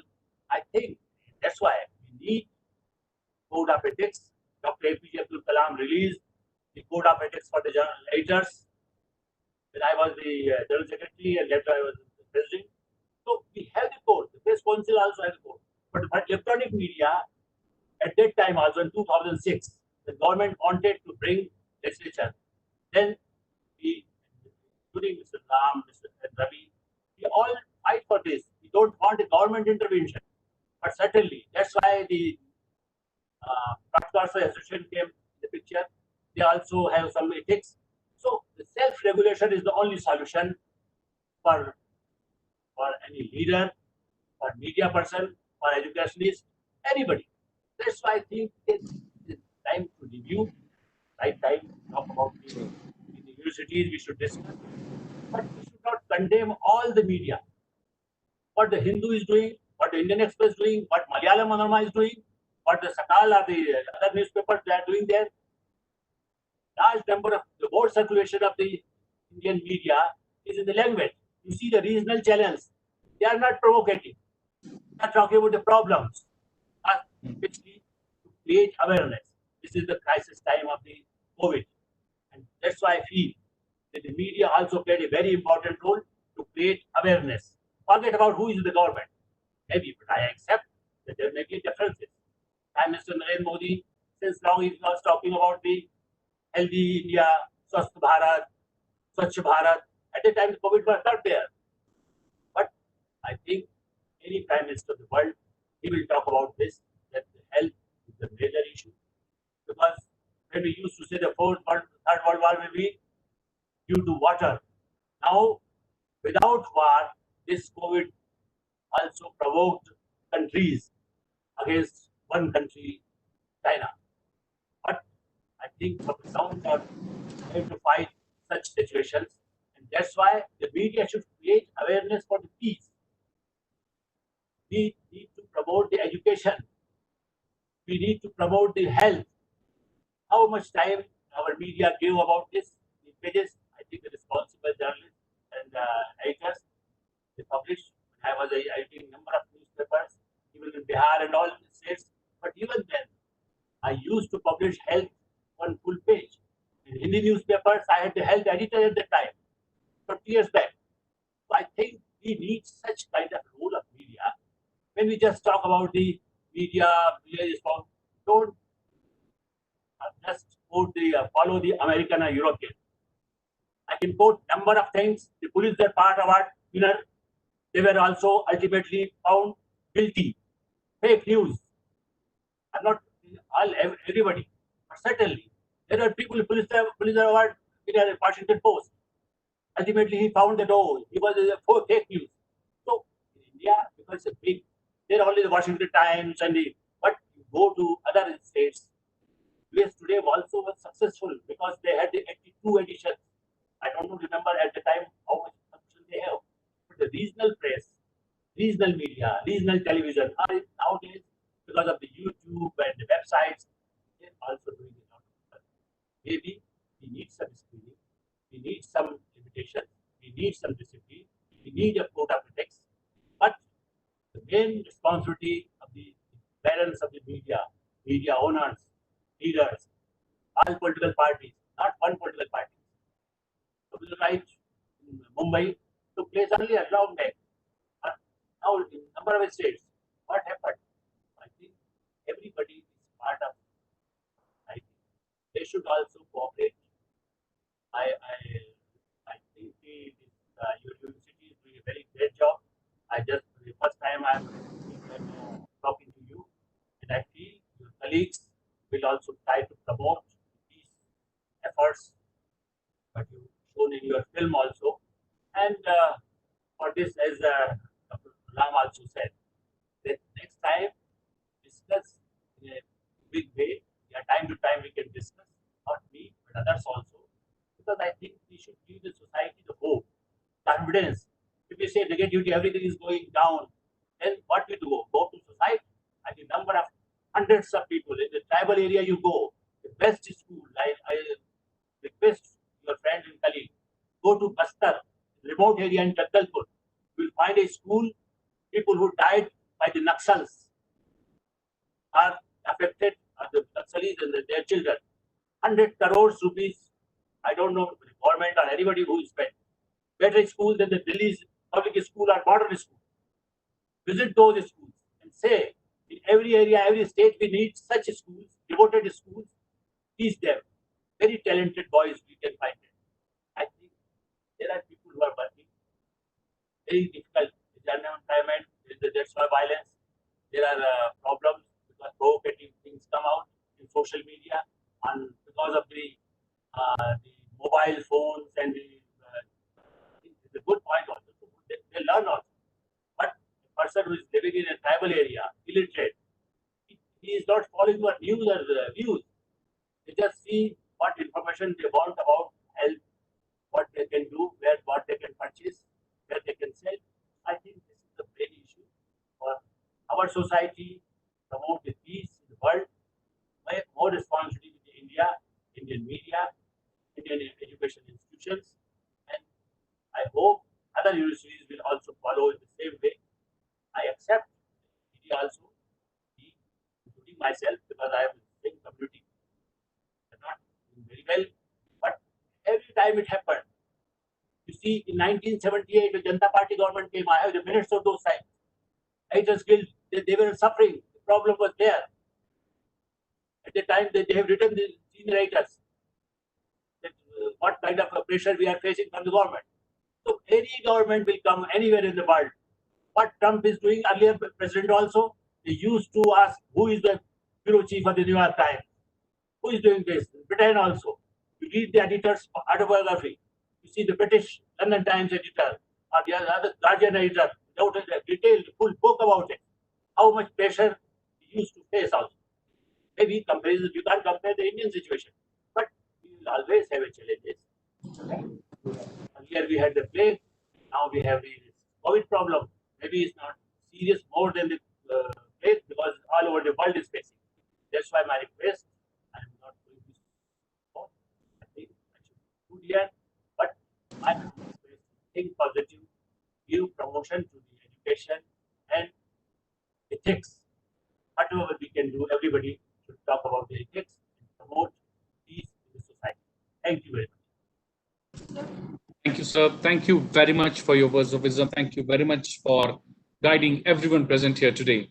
Because even now there are more than 500 people, those who are present and listening to every single moment that is going on. Thank you, sir. Thank you very much. With this, I would like to take the things forward.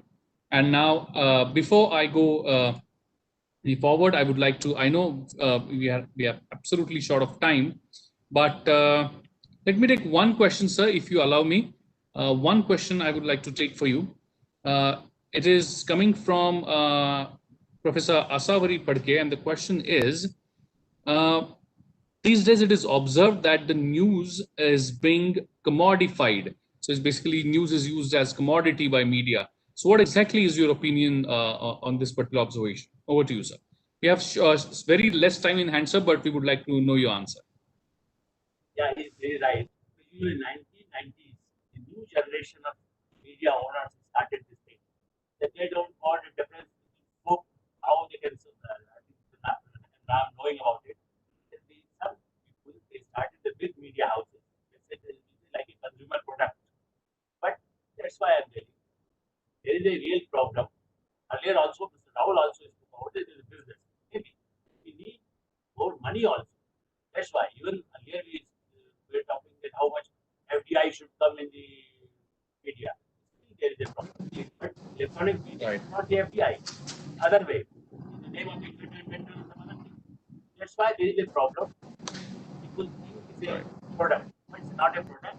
Vision, the language space, we have very not because I'm something you know, not to understand. Women, but even then I think as a product, we need a business without money. The number of people, why they have closed down? Not because of the COVID, True. because of the economic crisis also. So we need money to, but it's not like a soap or any other product. More True. responsible even for this. The pharmaceutical business is also business. But we need more ethics for those also. Now we are suffering because of the number of hospitals. I'm not nagging, including the Tamil Nadu and other states. I know they have spent it a lot. That's why even the court also have for medical section also.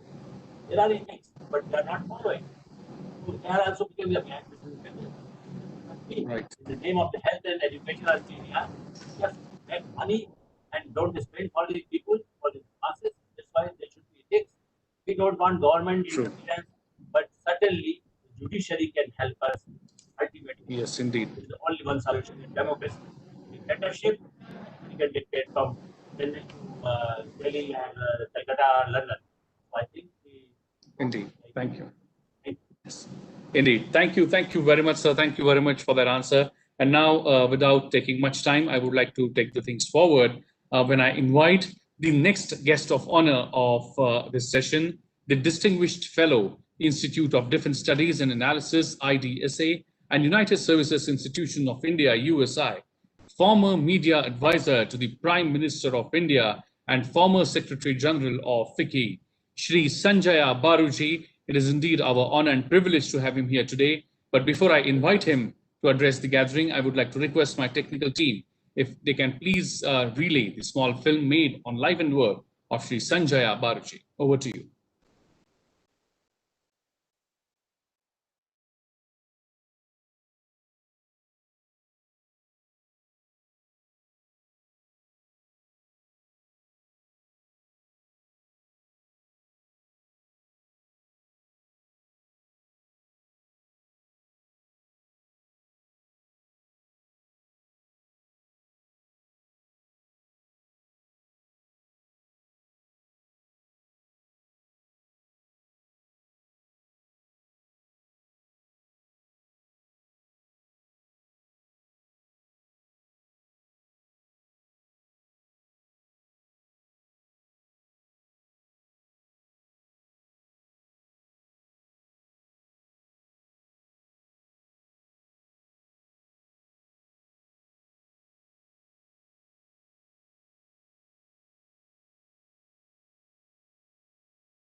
Thank you. Thank you very much for that video. And indeed, Sanjay Baruji, it is our honor and privilege to have you here today. Without taking much time, I request you to kindly address the gathering. Over to you, sir. Thank you very much. Am I audible? Yes, absolutely, sir. Please go ahead. Thank you. Thank you very much. I know you're running terribly behind schedule and Really this sorry is for that. lunchtime, and one good thing about webinars and this web programs is that you can actually be having lunch at home while watching this. So I assume not everybody is going hungry as I speak. We have had some very interesting, talks by both Professor Pant and Mr. Ram. Both are very distinguished gentlemen, and my friend Alok. So I won't waste too much of your time. Let me be brief so that you can catch up on your regular schedule. The theme for your conference is the role of media promoting the culture of peace in the world. Now, the speakers till now have spoken about a lot of professional issues or challenges the media is facing. And I agree with almost everything that's been said, particularly by what Mr. Ram said about the crisis of professionalism in the media, the importance of truth telling. So I'm not going to repeat whatever has been said. Let me just say that I completely endorse these sentiments. Let me focus on something which nobody else has focused on. Because when we talk about world peace, and when we talk about Indian media, I think an important question that arises is, what is Indian media's capacity to report about the world, to bring the world to its readers and its viewers? It's terrible. I mean, you have organized this program in collaboration with the Foreign Correspondents Club of South Asia. How many foreign correspondents does India have? How much of the world are we reporting to our own people through our eyes? India has the lowest number of foreign correspondents for any major nation of its size and sort of global standing in the world. I don't think any other country has as few correspondents based outside reporting what's happening in the world. So what is our role in shaping thinking within our country on issues that relate to world peace or conflict for that matter? What is our understanding of the conflict in the Middle East, going on for years and years? What is our understanding of the conflict in Afghanistan? What is our understanding of conflicts further afar? It is entirely mediated by Western media. Whatever we know about what is happening in the world as far as conflicts are concerned, almost all of it is mediated through Western media. The few Indian correspondents we have, I think we have a few in Washington, we have a few in London, we have a few in Beijing, thankfully, after all these years. I think there are now 4, according to Anant Krishnan, who was the correspondent of the Hindu, who has written a very good book on report on China. We have hardly any correspondents in the whole of Africa. Hardly any correspondent, in fact, no correspondents in the whole of Latin America. No correspondents worth speaking of in the entire Islamic world, maybe in Dubai, 1 or 2. So I think there is a huge crisis of understanding of the world, of the nature of conflicts in the world, and the relevance of those conflicts for our own interests, our own development, because we are looking at the world through Western eyes, essentially through Western eyes. The second point I would make is look at the 2 important conflict, if you like, or tensions or problems that we face, one with Pakistan, the other with India. I don't think there are today any correspondents in Pakistan. There used to be at some point 3 or 4, but I don't think right now we have any correspondent station in Pakistan. As I said, we have about 3 or 4 correspondent stations in Beijing. But our television, which for the last 2-3 months has been educating all of us on the specificities of Himalayan geography, does not have a single correspondent in China. We don't have a view of China based on Indian reporting out of China. Here is a country which is now the 2nd most important country in the world, rising power, a major challenge for us, a major partner in many ways in economic terms. Here is a country next to us. We talk about civilizational links, we talk about the role of Buddhism, etc. And yet, how much do our people know about what is happening inside China from Indians reporting from China? Virtually nothing.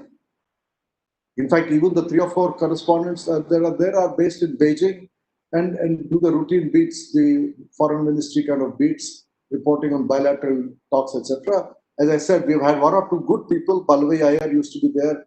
Anant Krishnan was there, who traveled around China, written about the lives of ordinary Chinese. We have some understanding of the the aspirations, the frustrations, the lifestyles of ordinary Chinese from some of their writing.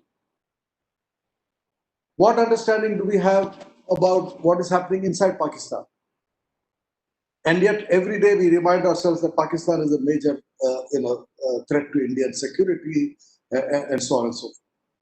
So I think, when we talk about world peace as a media and as an institution dealing with the media, we have to be realistic and say that we have no influence over world peace as media. I mean, we may have some influence as a country, given that we are now members of the UN Security Council. Formally, we interact with other countries in a multilateral context. We participate in UN peacekeeping force. There are all these very formal ways in which we have India as a country has some role in promoting world peace. But as a profession, as a media, what has been our contribution to world peace, or at least in improving our understanding of what is happening in the world, of the nature of conflict? So the first thing I would really submit to you is the complete incapacity and the professional sort of lack of preparedness of the Indian media in actually talking about world peace, in understanding the nature of conflict, and many of these conflicts, which we may not even be tracking on a daily basis, have implications for us. I mean, you take a simple example like the North Korea, South Korea problem. We follow what is happening when President Trump meets President Kim Jong-un and hit the headlines. But on a day-to-day basis, are we tracking what's happening in Northeast Asia? Does that have consequences for us? Well, are there developments, for example, the relationship between North Korea and Pakistan, or Korean investments in India, which will have implications depending on what happens in that part? So I just give that as an example.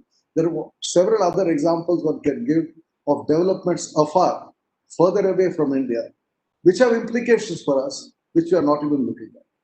Or just to give you another example, the political situation in Venezuela. You might ask, why is it of any interest to India? Well, we are a major importer, used to be an importer of oil, petroleum. We have had to stop importing petroleum from Venezuela because the United States imposed sanctions. We have paid a price for an economic price by reducing our oil imports from Venezuela. And yet, how many of us know what is happening in Venezuela? You know, but the fact is that what is happening there and the US role there has implications for our economy because we have been forced to reduce our oil purchases from Venezuela. So I can give several examples of developments, whether on the economic side or on the political side or on the security side around the world, which have implications for us and which Indian public ought to be aware of. And the Indian media is not in a position, has not been adequately equipped to report from an Indian perspective. And therefore, we depend on Reuters. I mean, you open the world pages of most newspapers in this country. 90% of the face is filled with Reuters, AFP, AP, all Western news agencies. So I think that is point number one. That takes me to point number two, and I'll stop with that, which is that one reason we have this very sorry state of affairs is the financial incapacity of Indian media. At least a large number of them say that it's their financial incapacity. They don't have the deep pockets to fund foreign correspondents, to station people around the world. And I think that brings me to a major crisis that Indian media is facing, and which has contributed to a lot of the problems that have been referred to. For example, there are some references to the complete, I don't know what word to use, but the idiocy of television coverage these days. I think Mr. Ram had a better phrase. I can't remember exactly. But what we saw on television, this preoccupation with the Bollywood politics, right? And why is it? That is because TV news channels are competing for the reader's attention with soap operas. Big Boss, all these other various family soaps, now IPL cricket, because you sit in front of a TV with a remote and you can switch channels. So television and news has become pure entertainment because it is competing with entertainment channels for your attention. And why is it competing? Because it needs the advertising that will come only if we get the TRP. But that dependence on advertising has become so critical even for print. There are very few Indian publications that survive through subscription-based financing. Most Indian media, print and television, is advertising. And because of the current crisis in the Indian economy, the slowdown and the lockdown, the deep crisis, advertising has virtually collapsed. And with the collapse of advertising, media is in fact in a deep financial crisis. The number of journalists who are losing their jobs. It's amazing that media does not report rising unemployment within media. I don't find any newspaper writing about the number of journalists who are losing jobs because media houses are not making money, and they're not making money because advertising is moving away from news, and advertising is moving away because of the economic situation.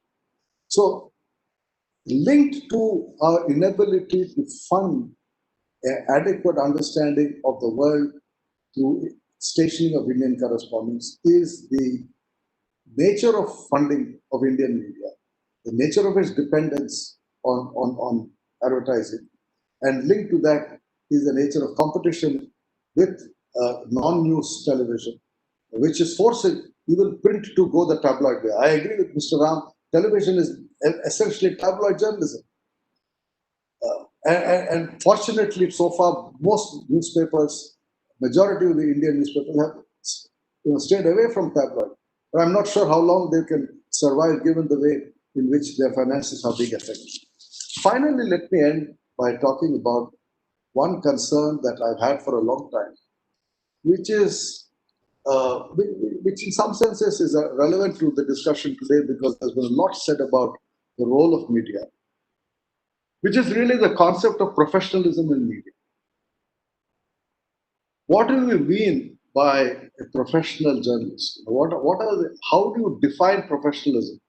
This is something, when I used to interview young people, when I was an editor and recruiting people, and they asked, how do you define the role of a carpenter? What does a carpenter do? How do you define professional qualifications of an electrical engineer? How do you define the professional qualifications of an airline pilot or of a doctor or a surgeon?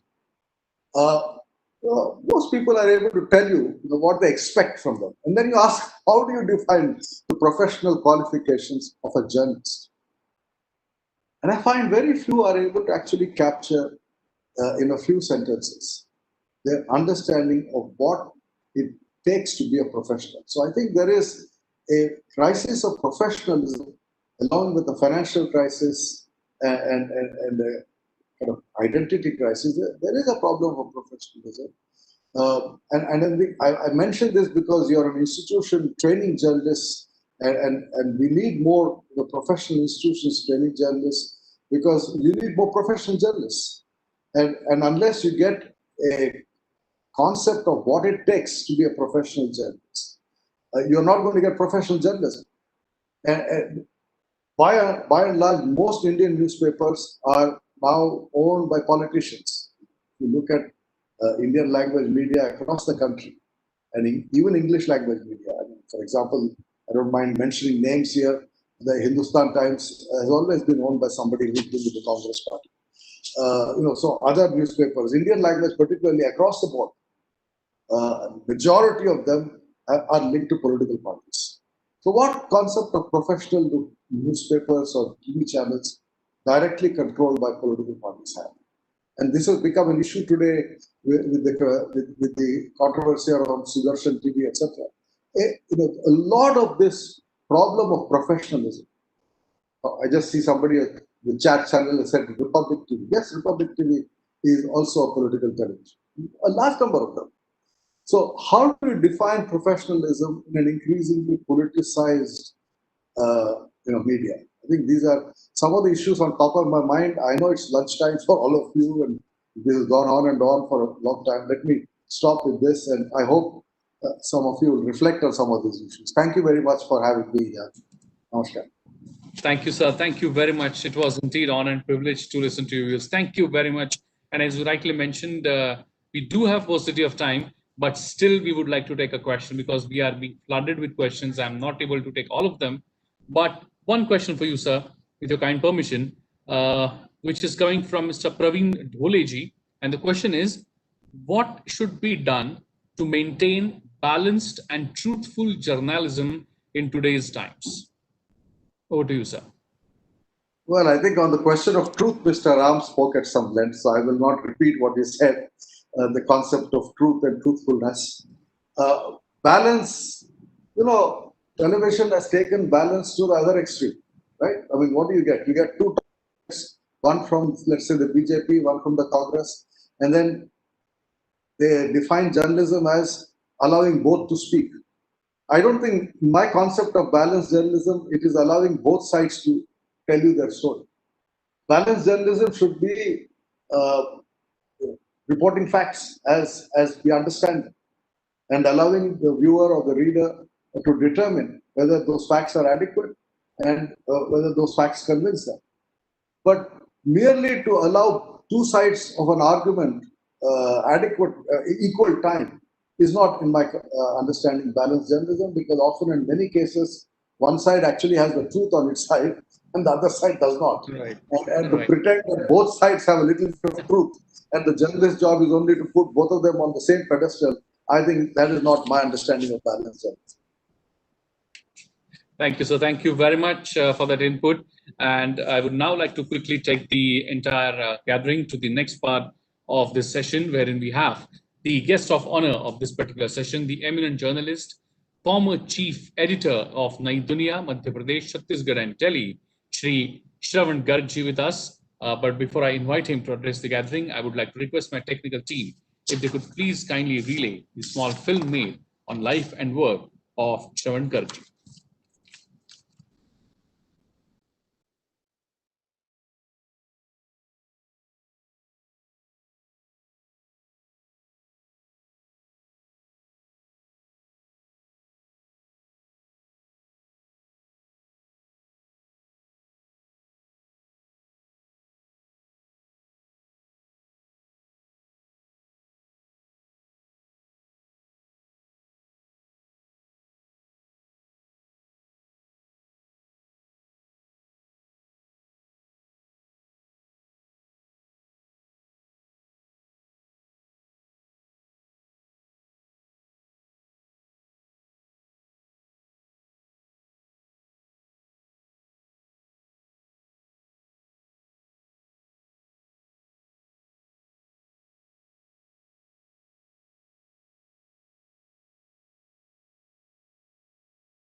Thank you, sir. Thank you very much for kindly accepting our invitation and being here today with us. Without taking a single minute more, I now request you to kindly address the gathering. Over to you, sir.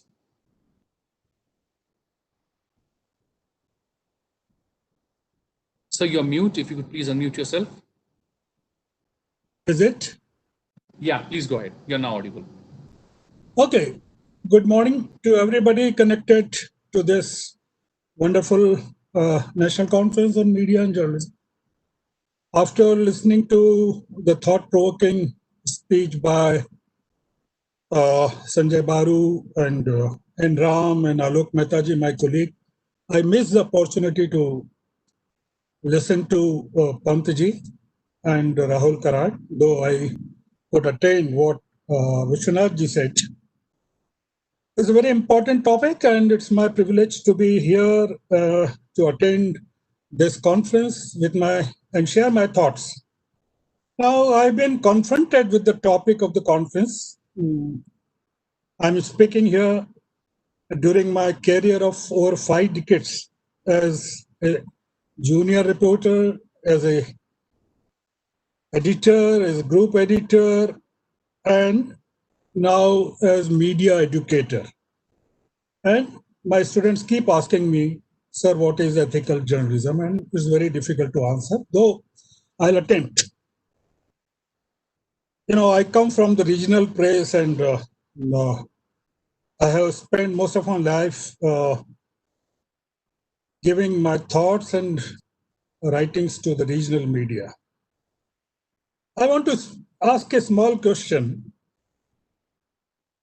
Do you feel angry, upset, or frustrated when you get up in the morning and look at the newspapers, or when you watch news stories surfing one channel after another? Sanjay Baruji has touched on the subject professional journalism, and Ram has also touched upon how the journalism is being done today. But after looking at the newspapers and watching surfing channels, yes, I most definitely do. The reason is content being presented to us today, whether it is written or visual, does not appear credible, believable, and ethical. There is a lack of core principles of journalism, which I teach, of course, being followed in most stories in today's commercial media, as it has been mentioned by Mr. Baru and Mr. Ram also. And we know what are those core principles: objectivity, impartiality, balance, and ethically sourced content. A true democracy makes sure that one is able to ascertain facts ethically and is not penalized for presenting the same to the people. We know for certain that how journalists are being penalized. I'm not talking about the regimes which are dictatorial, but even in democracies, maybe even in India. A true democratic system ensures transparency. It allows the fourth estate, that is media, to do its job and hold those in power accountable. This facilitates societies to function in harmony and peace with one another and largely contributes to world peace. There are around 200 odd countries in the world of today. In comparison to some of the names which have already been mentioned, in comparison to autocratic regimes such as China, Russia, North Korea, a number of countries in South America and Africa, India is still world's largest democracy on face value. But increasingly, it is becoming evident that some countries of the world are distancing themselves from the time-tested systems of democratic governance and therefore posing serious threats to practitioners of ethical journalism. This is evident from the reports of interference in the election processes of other democratic countries by sharing information on social media and using artificial intelligence to create fake profiles, thus putting in danger a fair and democratic process of election. A prime example is, it was there before also in the last election of US 2016, and this time also Russia meddling in American election and China also this time.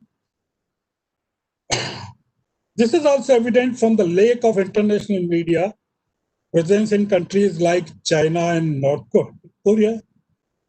This is also evident from the imprisonment of journalists holding those in power to account in some countries in the Middle East. Ability to practice ethical journalism and world peace goes hand in hand. The ultimate cost of these unethical practices is disruption of world peace and harmony. Countries where democracy and ethical journalism is strangulated leads to an unrestrained escalation of corruption, intolerance, mob lynching and other things have already been mentioned, religious vilification, the way our media behaved during the pandemic, targeting a particular community, and eventual cost is loss of human life. We know how many people died recently in Delhi riots, and disruption of world peace and harmony.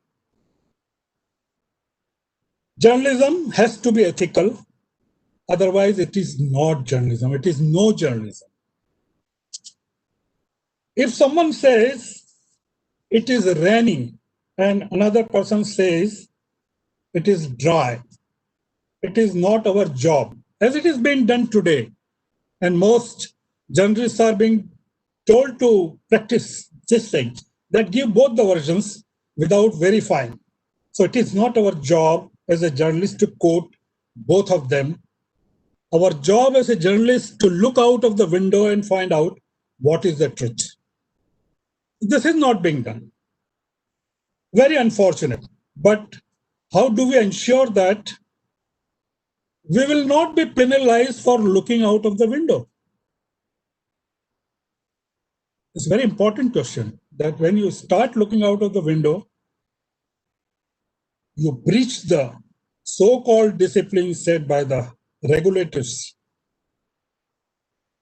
You are being penalized, and it is happening in most of our digital media particularly.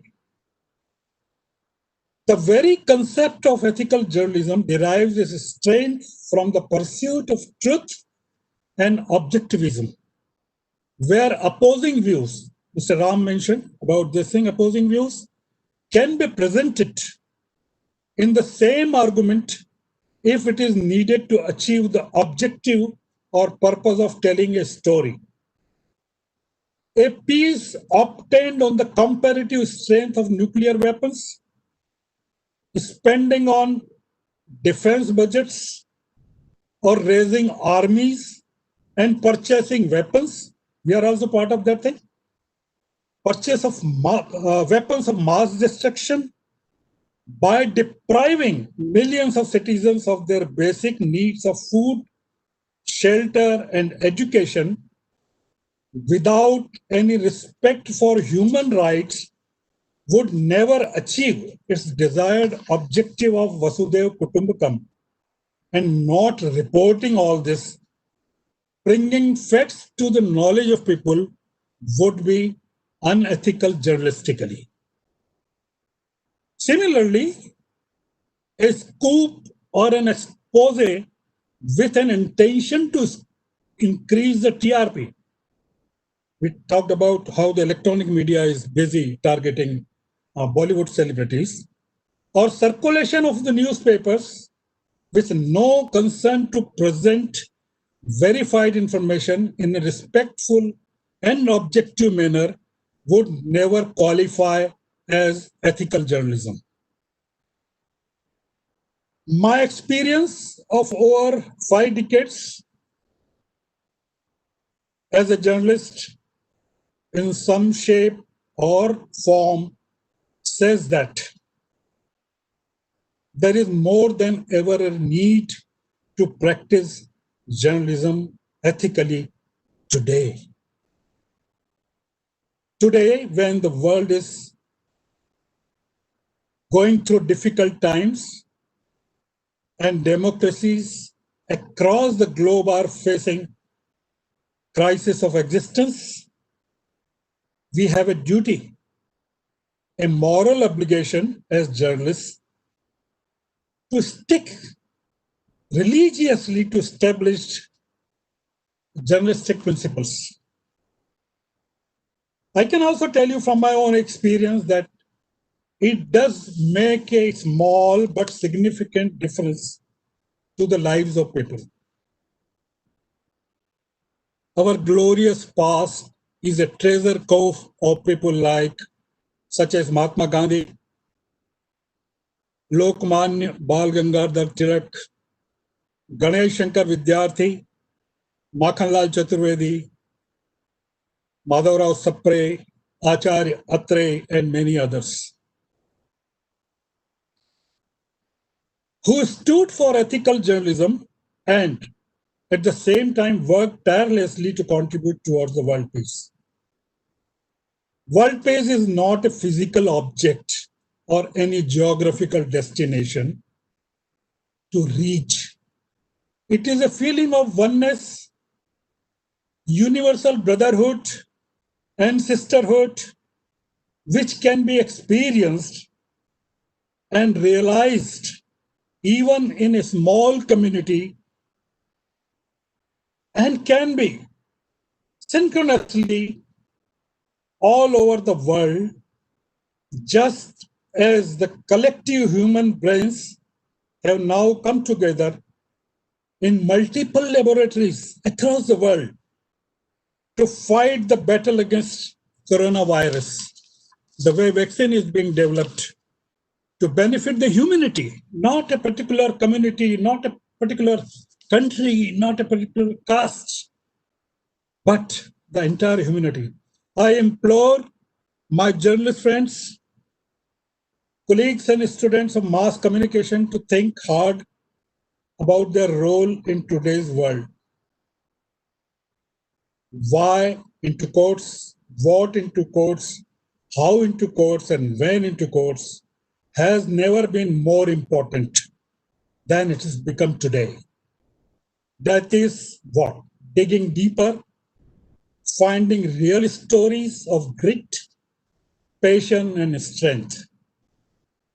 connecting that village, taluka, district, or a metro to the world with their findings in the shape of ethically journalistic stories, bringing knowledge, hope, and peace to the people, and thus making this world a better place to live. Thank you very much. And I'm thankful to you for giving me an opportunity to present my thoughts. Thank you very much. Thank you. Thank you very much, sir. Thank you very much for you kindly accepting the invitation from our side and presenting your views and letting everyone know what you feel about this particular issue. Thank you very much, sir. And with this, we are coming towards the, I would say, end of this particular session. But before I do that, let me quickly share with you what we have for everyone who's attending this particular conference.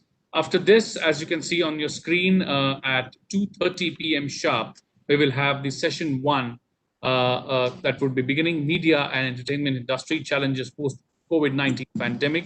It will start today after this session at 2:30 p.m. sharp. You all are requested to join at least 15 minutes in advance for every session. As you can see, it's a big list of topics that we would be discussing: future of broadcast media in digital age. And then today we would be concluding our day with language press in India, the challenges and opportunities. So it's a big day today. Tomorrow also, as you can see on your screen, there's so many sessions: journalism through the lens of human rights, emergence of India as the global power, fake news in fact checking the solutions, and many more. Day 3 would also be having community radio in India, power-packed youth, role of media in national security. Even on day 4, we would be having the relevance of radio as medium of mass communication, challenges of media owners, youth young media leaders, and creating future of media leaders as the valedictory session. So as you can see, that's so many things that we have lined up for everyone here today and in next 4 days. So please stick with us. Please log in at least 15 minutes before time for every session. The next session, let me remind you, would start on time at 2:30 p.m. today. But before we conclude this session, I would like to request the Honorable Pro Vice Chancellor of MIT World Peace University, Professor Dr. R.M. Chitnis, to kindly propose vote of thanks. Over to you, sir. Thank you, Professor Gautam Bapat. It is an honor and privilege to propose vote of thanks on this important inaugural session of National Conference on Media and Journalism 2020. On behalf of Dr. Karad sir, Rahul V. Karad sir, all the trustee members, Honorable Vice Chancellor, Pro Vice Chancellor, Deans, faculty and staff and students, may I propose vote of thanks to our chief guest, Dr. N. Ram, who has given a different angle to today's discussion when he said that media has an intrinsic value to protect the democratic craft. And such a scholarly mentions of Walter Lippmann, Bill Kovach, James Cameron, and then giving details of that. And also Professor Stewart's when he said that news is made of the judgment making and collecting the evidence and creating the narratives. With his rich experience, he has expressed importance of media in creating the world peace. May I also thank Honorable Dr. Pushpesh Pant sir, who came out with wonderful idea of like we do it in economics, haves and haves not. Here, people divided into forces of peace and forces of conflict. And India has a dream and vision to make world peace possible on this planet, but India should have some kind of a media impact on putting all the people, those who in the party of conflict, into the party of peace. Sir, we thank both of you from bottom of our heart, and this is a new association which has begun. And as our Honorable Executive President said, that your visit to campus, we are looking forward, and graciously, and Ram sir has accepted that, and we are looking forward for your visit, sir. May we also thank Alok Mehta ji, Sanjay Baru ji, and Shravan Garg ji. Taking in discussion to altogether different level, Sanjay Baru ji said that we don't have capacity to report what is happening about the conflicts at the international arena. The conflict may be religious also, or conflict could be what is happening, the collapse in Venezuela, or it could be economic crisis also. Shravan Garg has made a very, very important statement that ethical practices in journalism and world peace go hand in hand.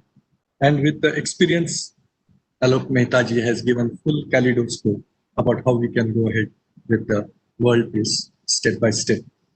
I also thank on this particular occasion on behalf of all the faculty, staff, OVC, deans and vice chancellor. Revered Dr. Karad sir, in fact, it was his idea last year to go or to start with this kind of a conference as one of the pivotal portion of MIT World Peace University in years to come. And yes, here is a apt moment of the pandemic when we are still dabbling with the various thought processes, whether it's a man-made or a natural, whether it's a biological weapon. Here we are coming out in a virtual format, this particular virtual national level conference. Dr. Karad sir, we are grateful to you for the guidance which you have given all of us from time to time. Rahul V. Karad sir, who is very dynamic, fast, futuristic, and a technology savvy, has helped us in garnering so many contacts in media last year and this year, and because of whom we saw galaxy of personalities in media, each one having 5 decades plus experience. And that's why this inaugural session has gone to the highest pedestal, and all of you would agree to that. We also thank Rahul V. Karad sir for the support, guidance you always give to us. Honorable Vice Chancellor sir, we want to thank you on behalf of all of us here for your continuous support and guidance to all of us here. We have core committee, which is made of 15 editors of print and television media, those who are in the back,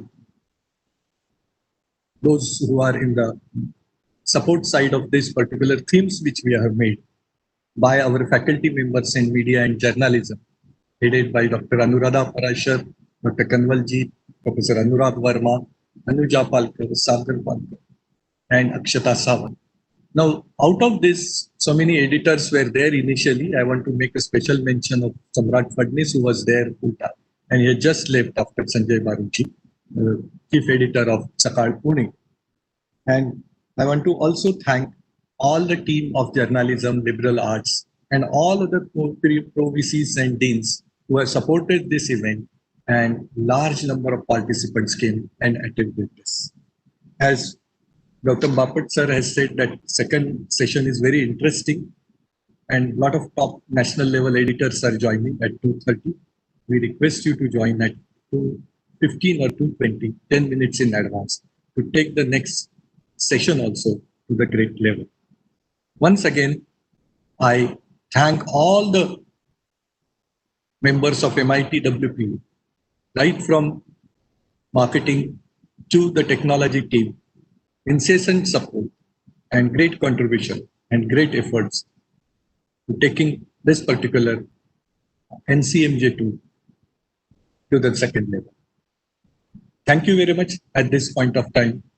See you again after your great lunch, and 2:30 sharp will start the next. Jai Hind, Vande Mataram. Vande Mataram. Thank you. Thank you very much for proposing both of times. And now I would like to request each one of you, before we conclude this session, to rise in your seats as we conclude this particular session with national anthem. I request my technical team to please relay national anthem.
Thank you very much, everyone, once again. And let me quickly remind you to join us back at 2:30 p.m. I request my technical team to please post the link of the next session in the chat box. Oh, it's already there. You can see it. It is posted at 1:50 p.m. So I request everyone to please check the link and join us back at 2:30 p.m. sharp. Thank you very much. I now request my technical team to kindly conclude this session.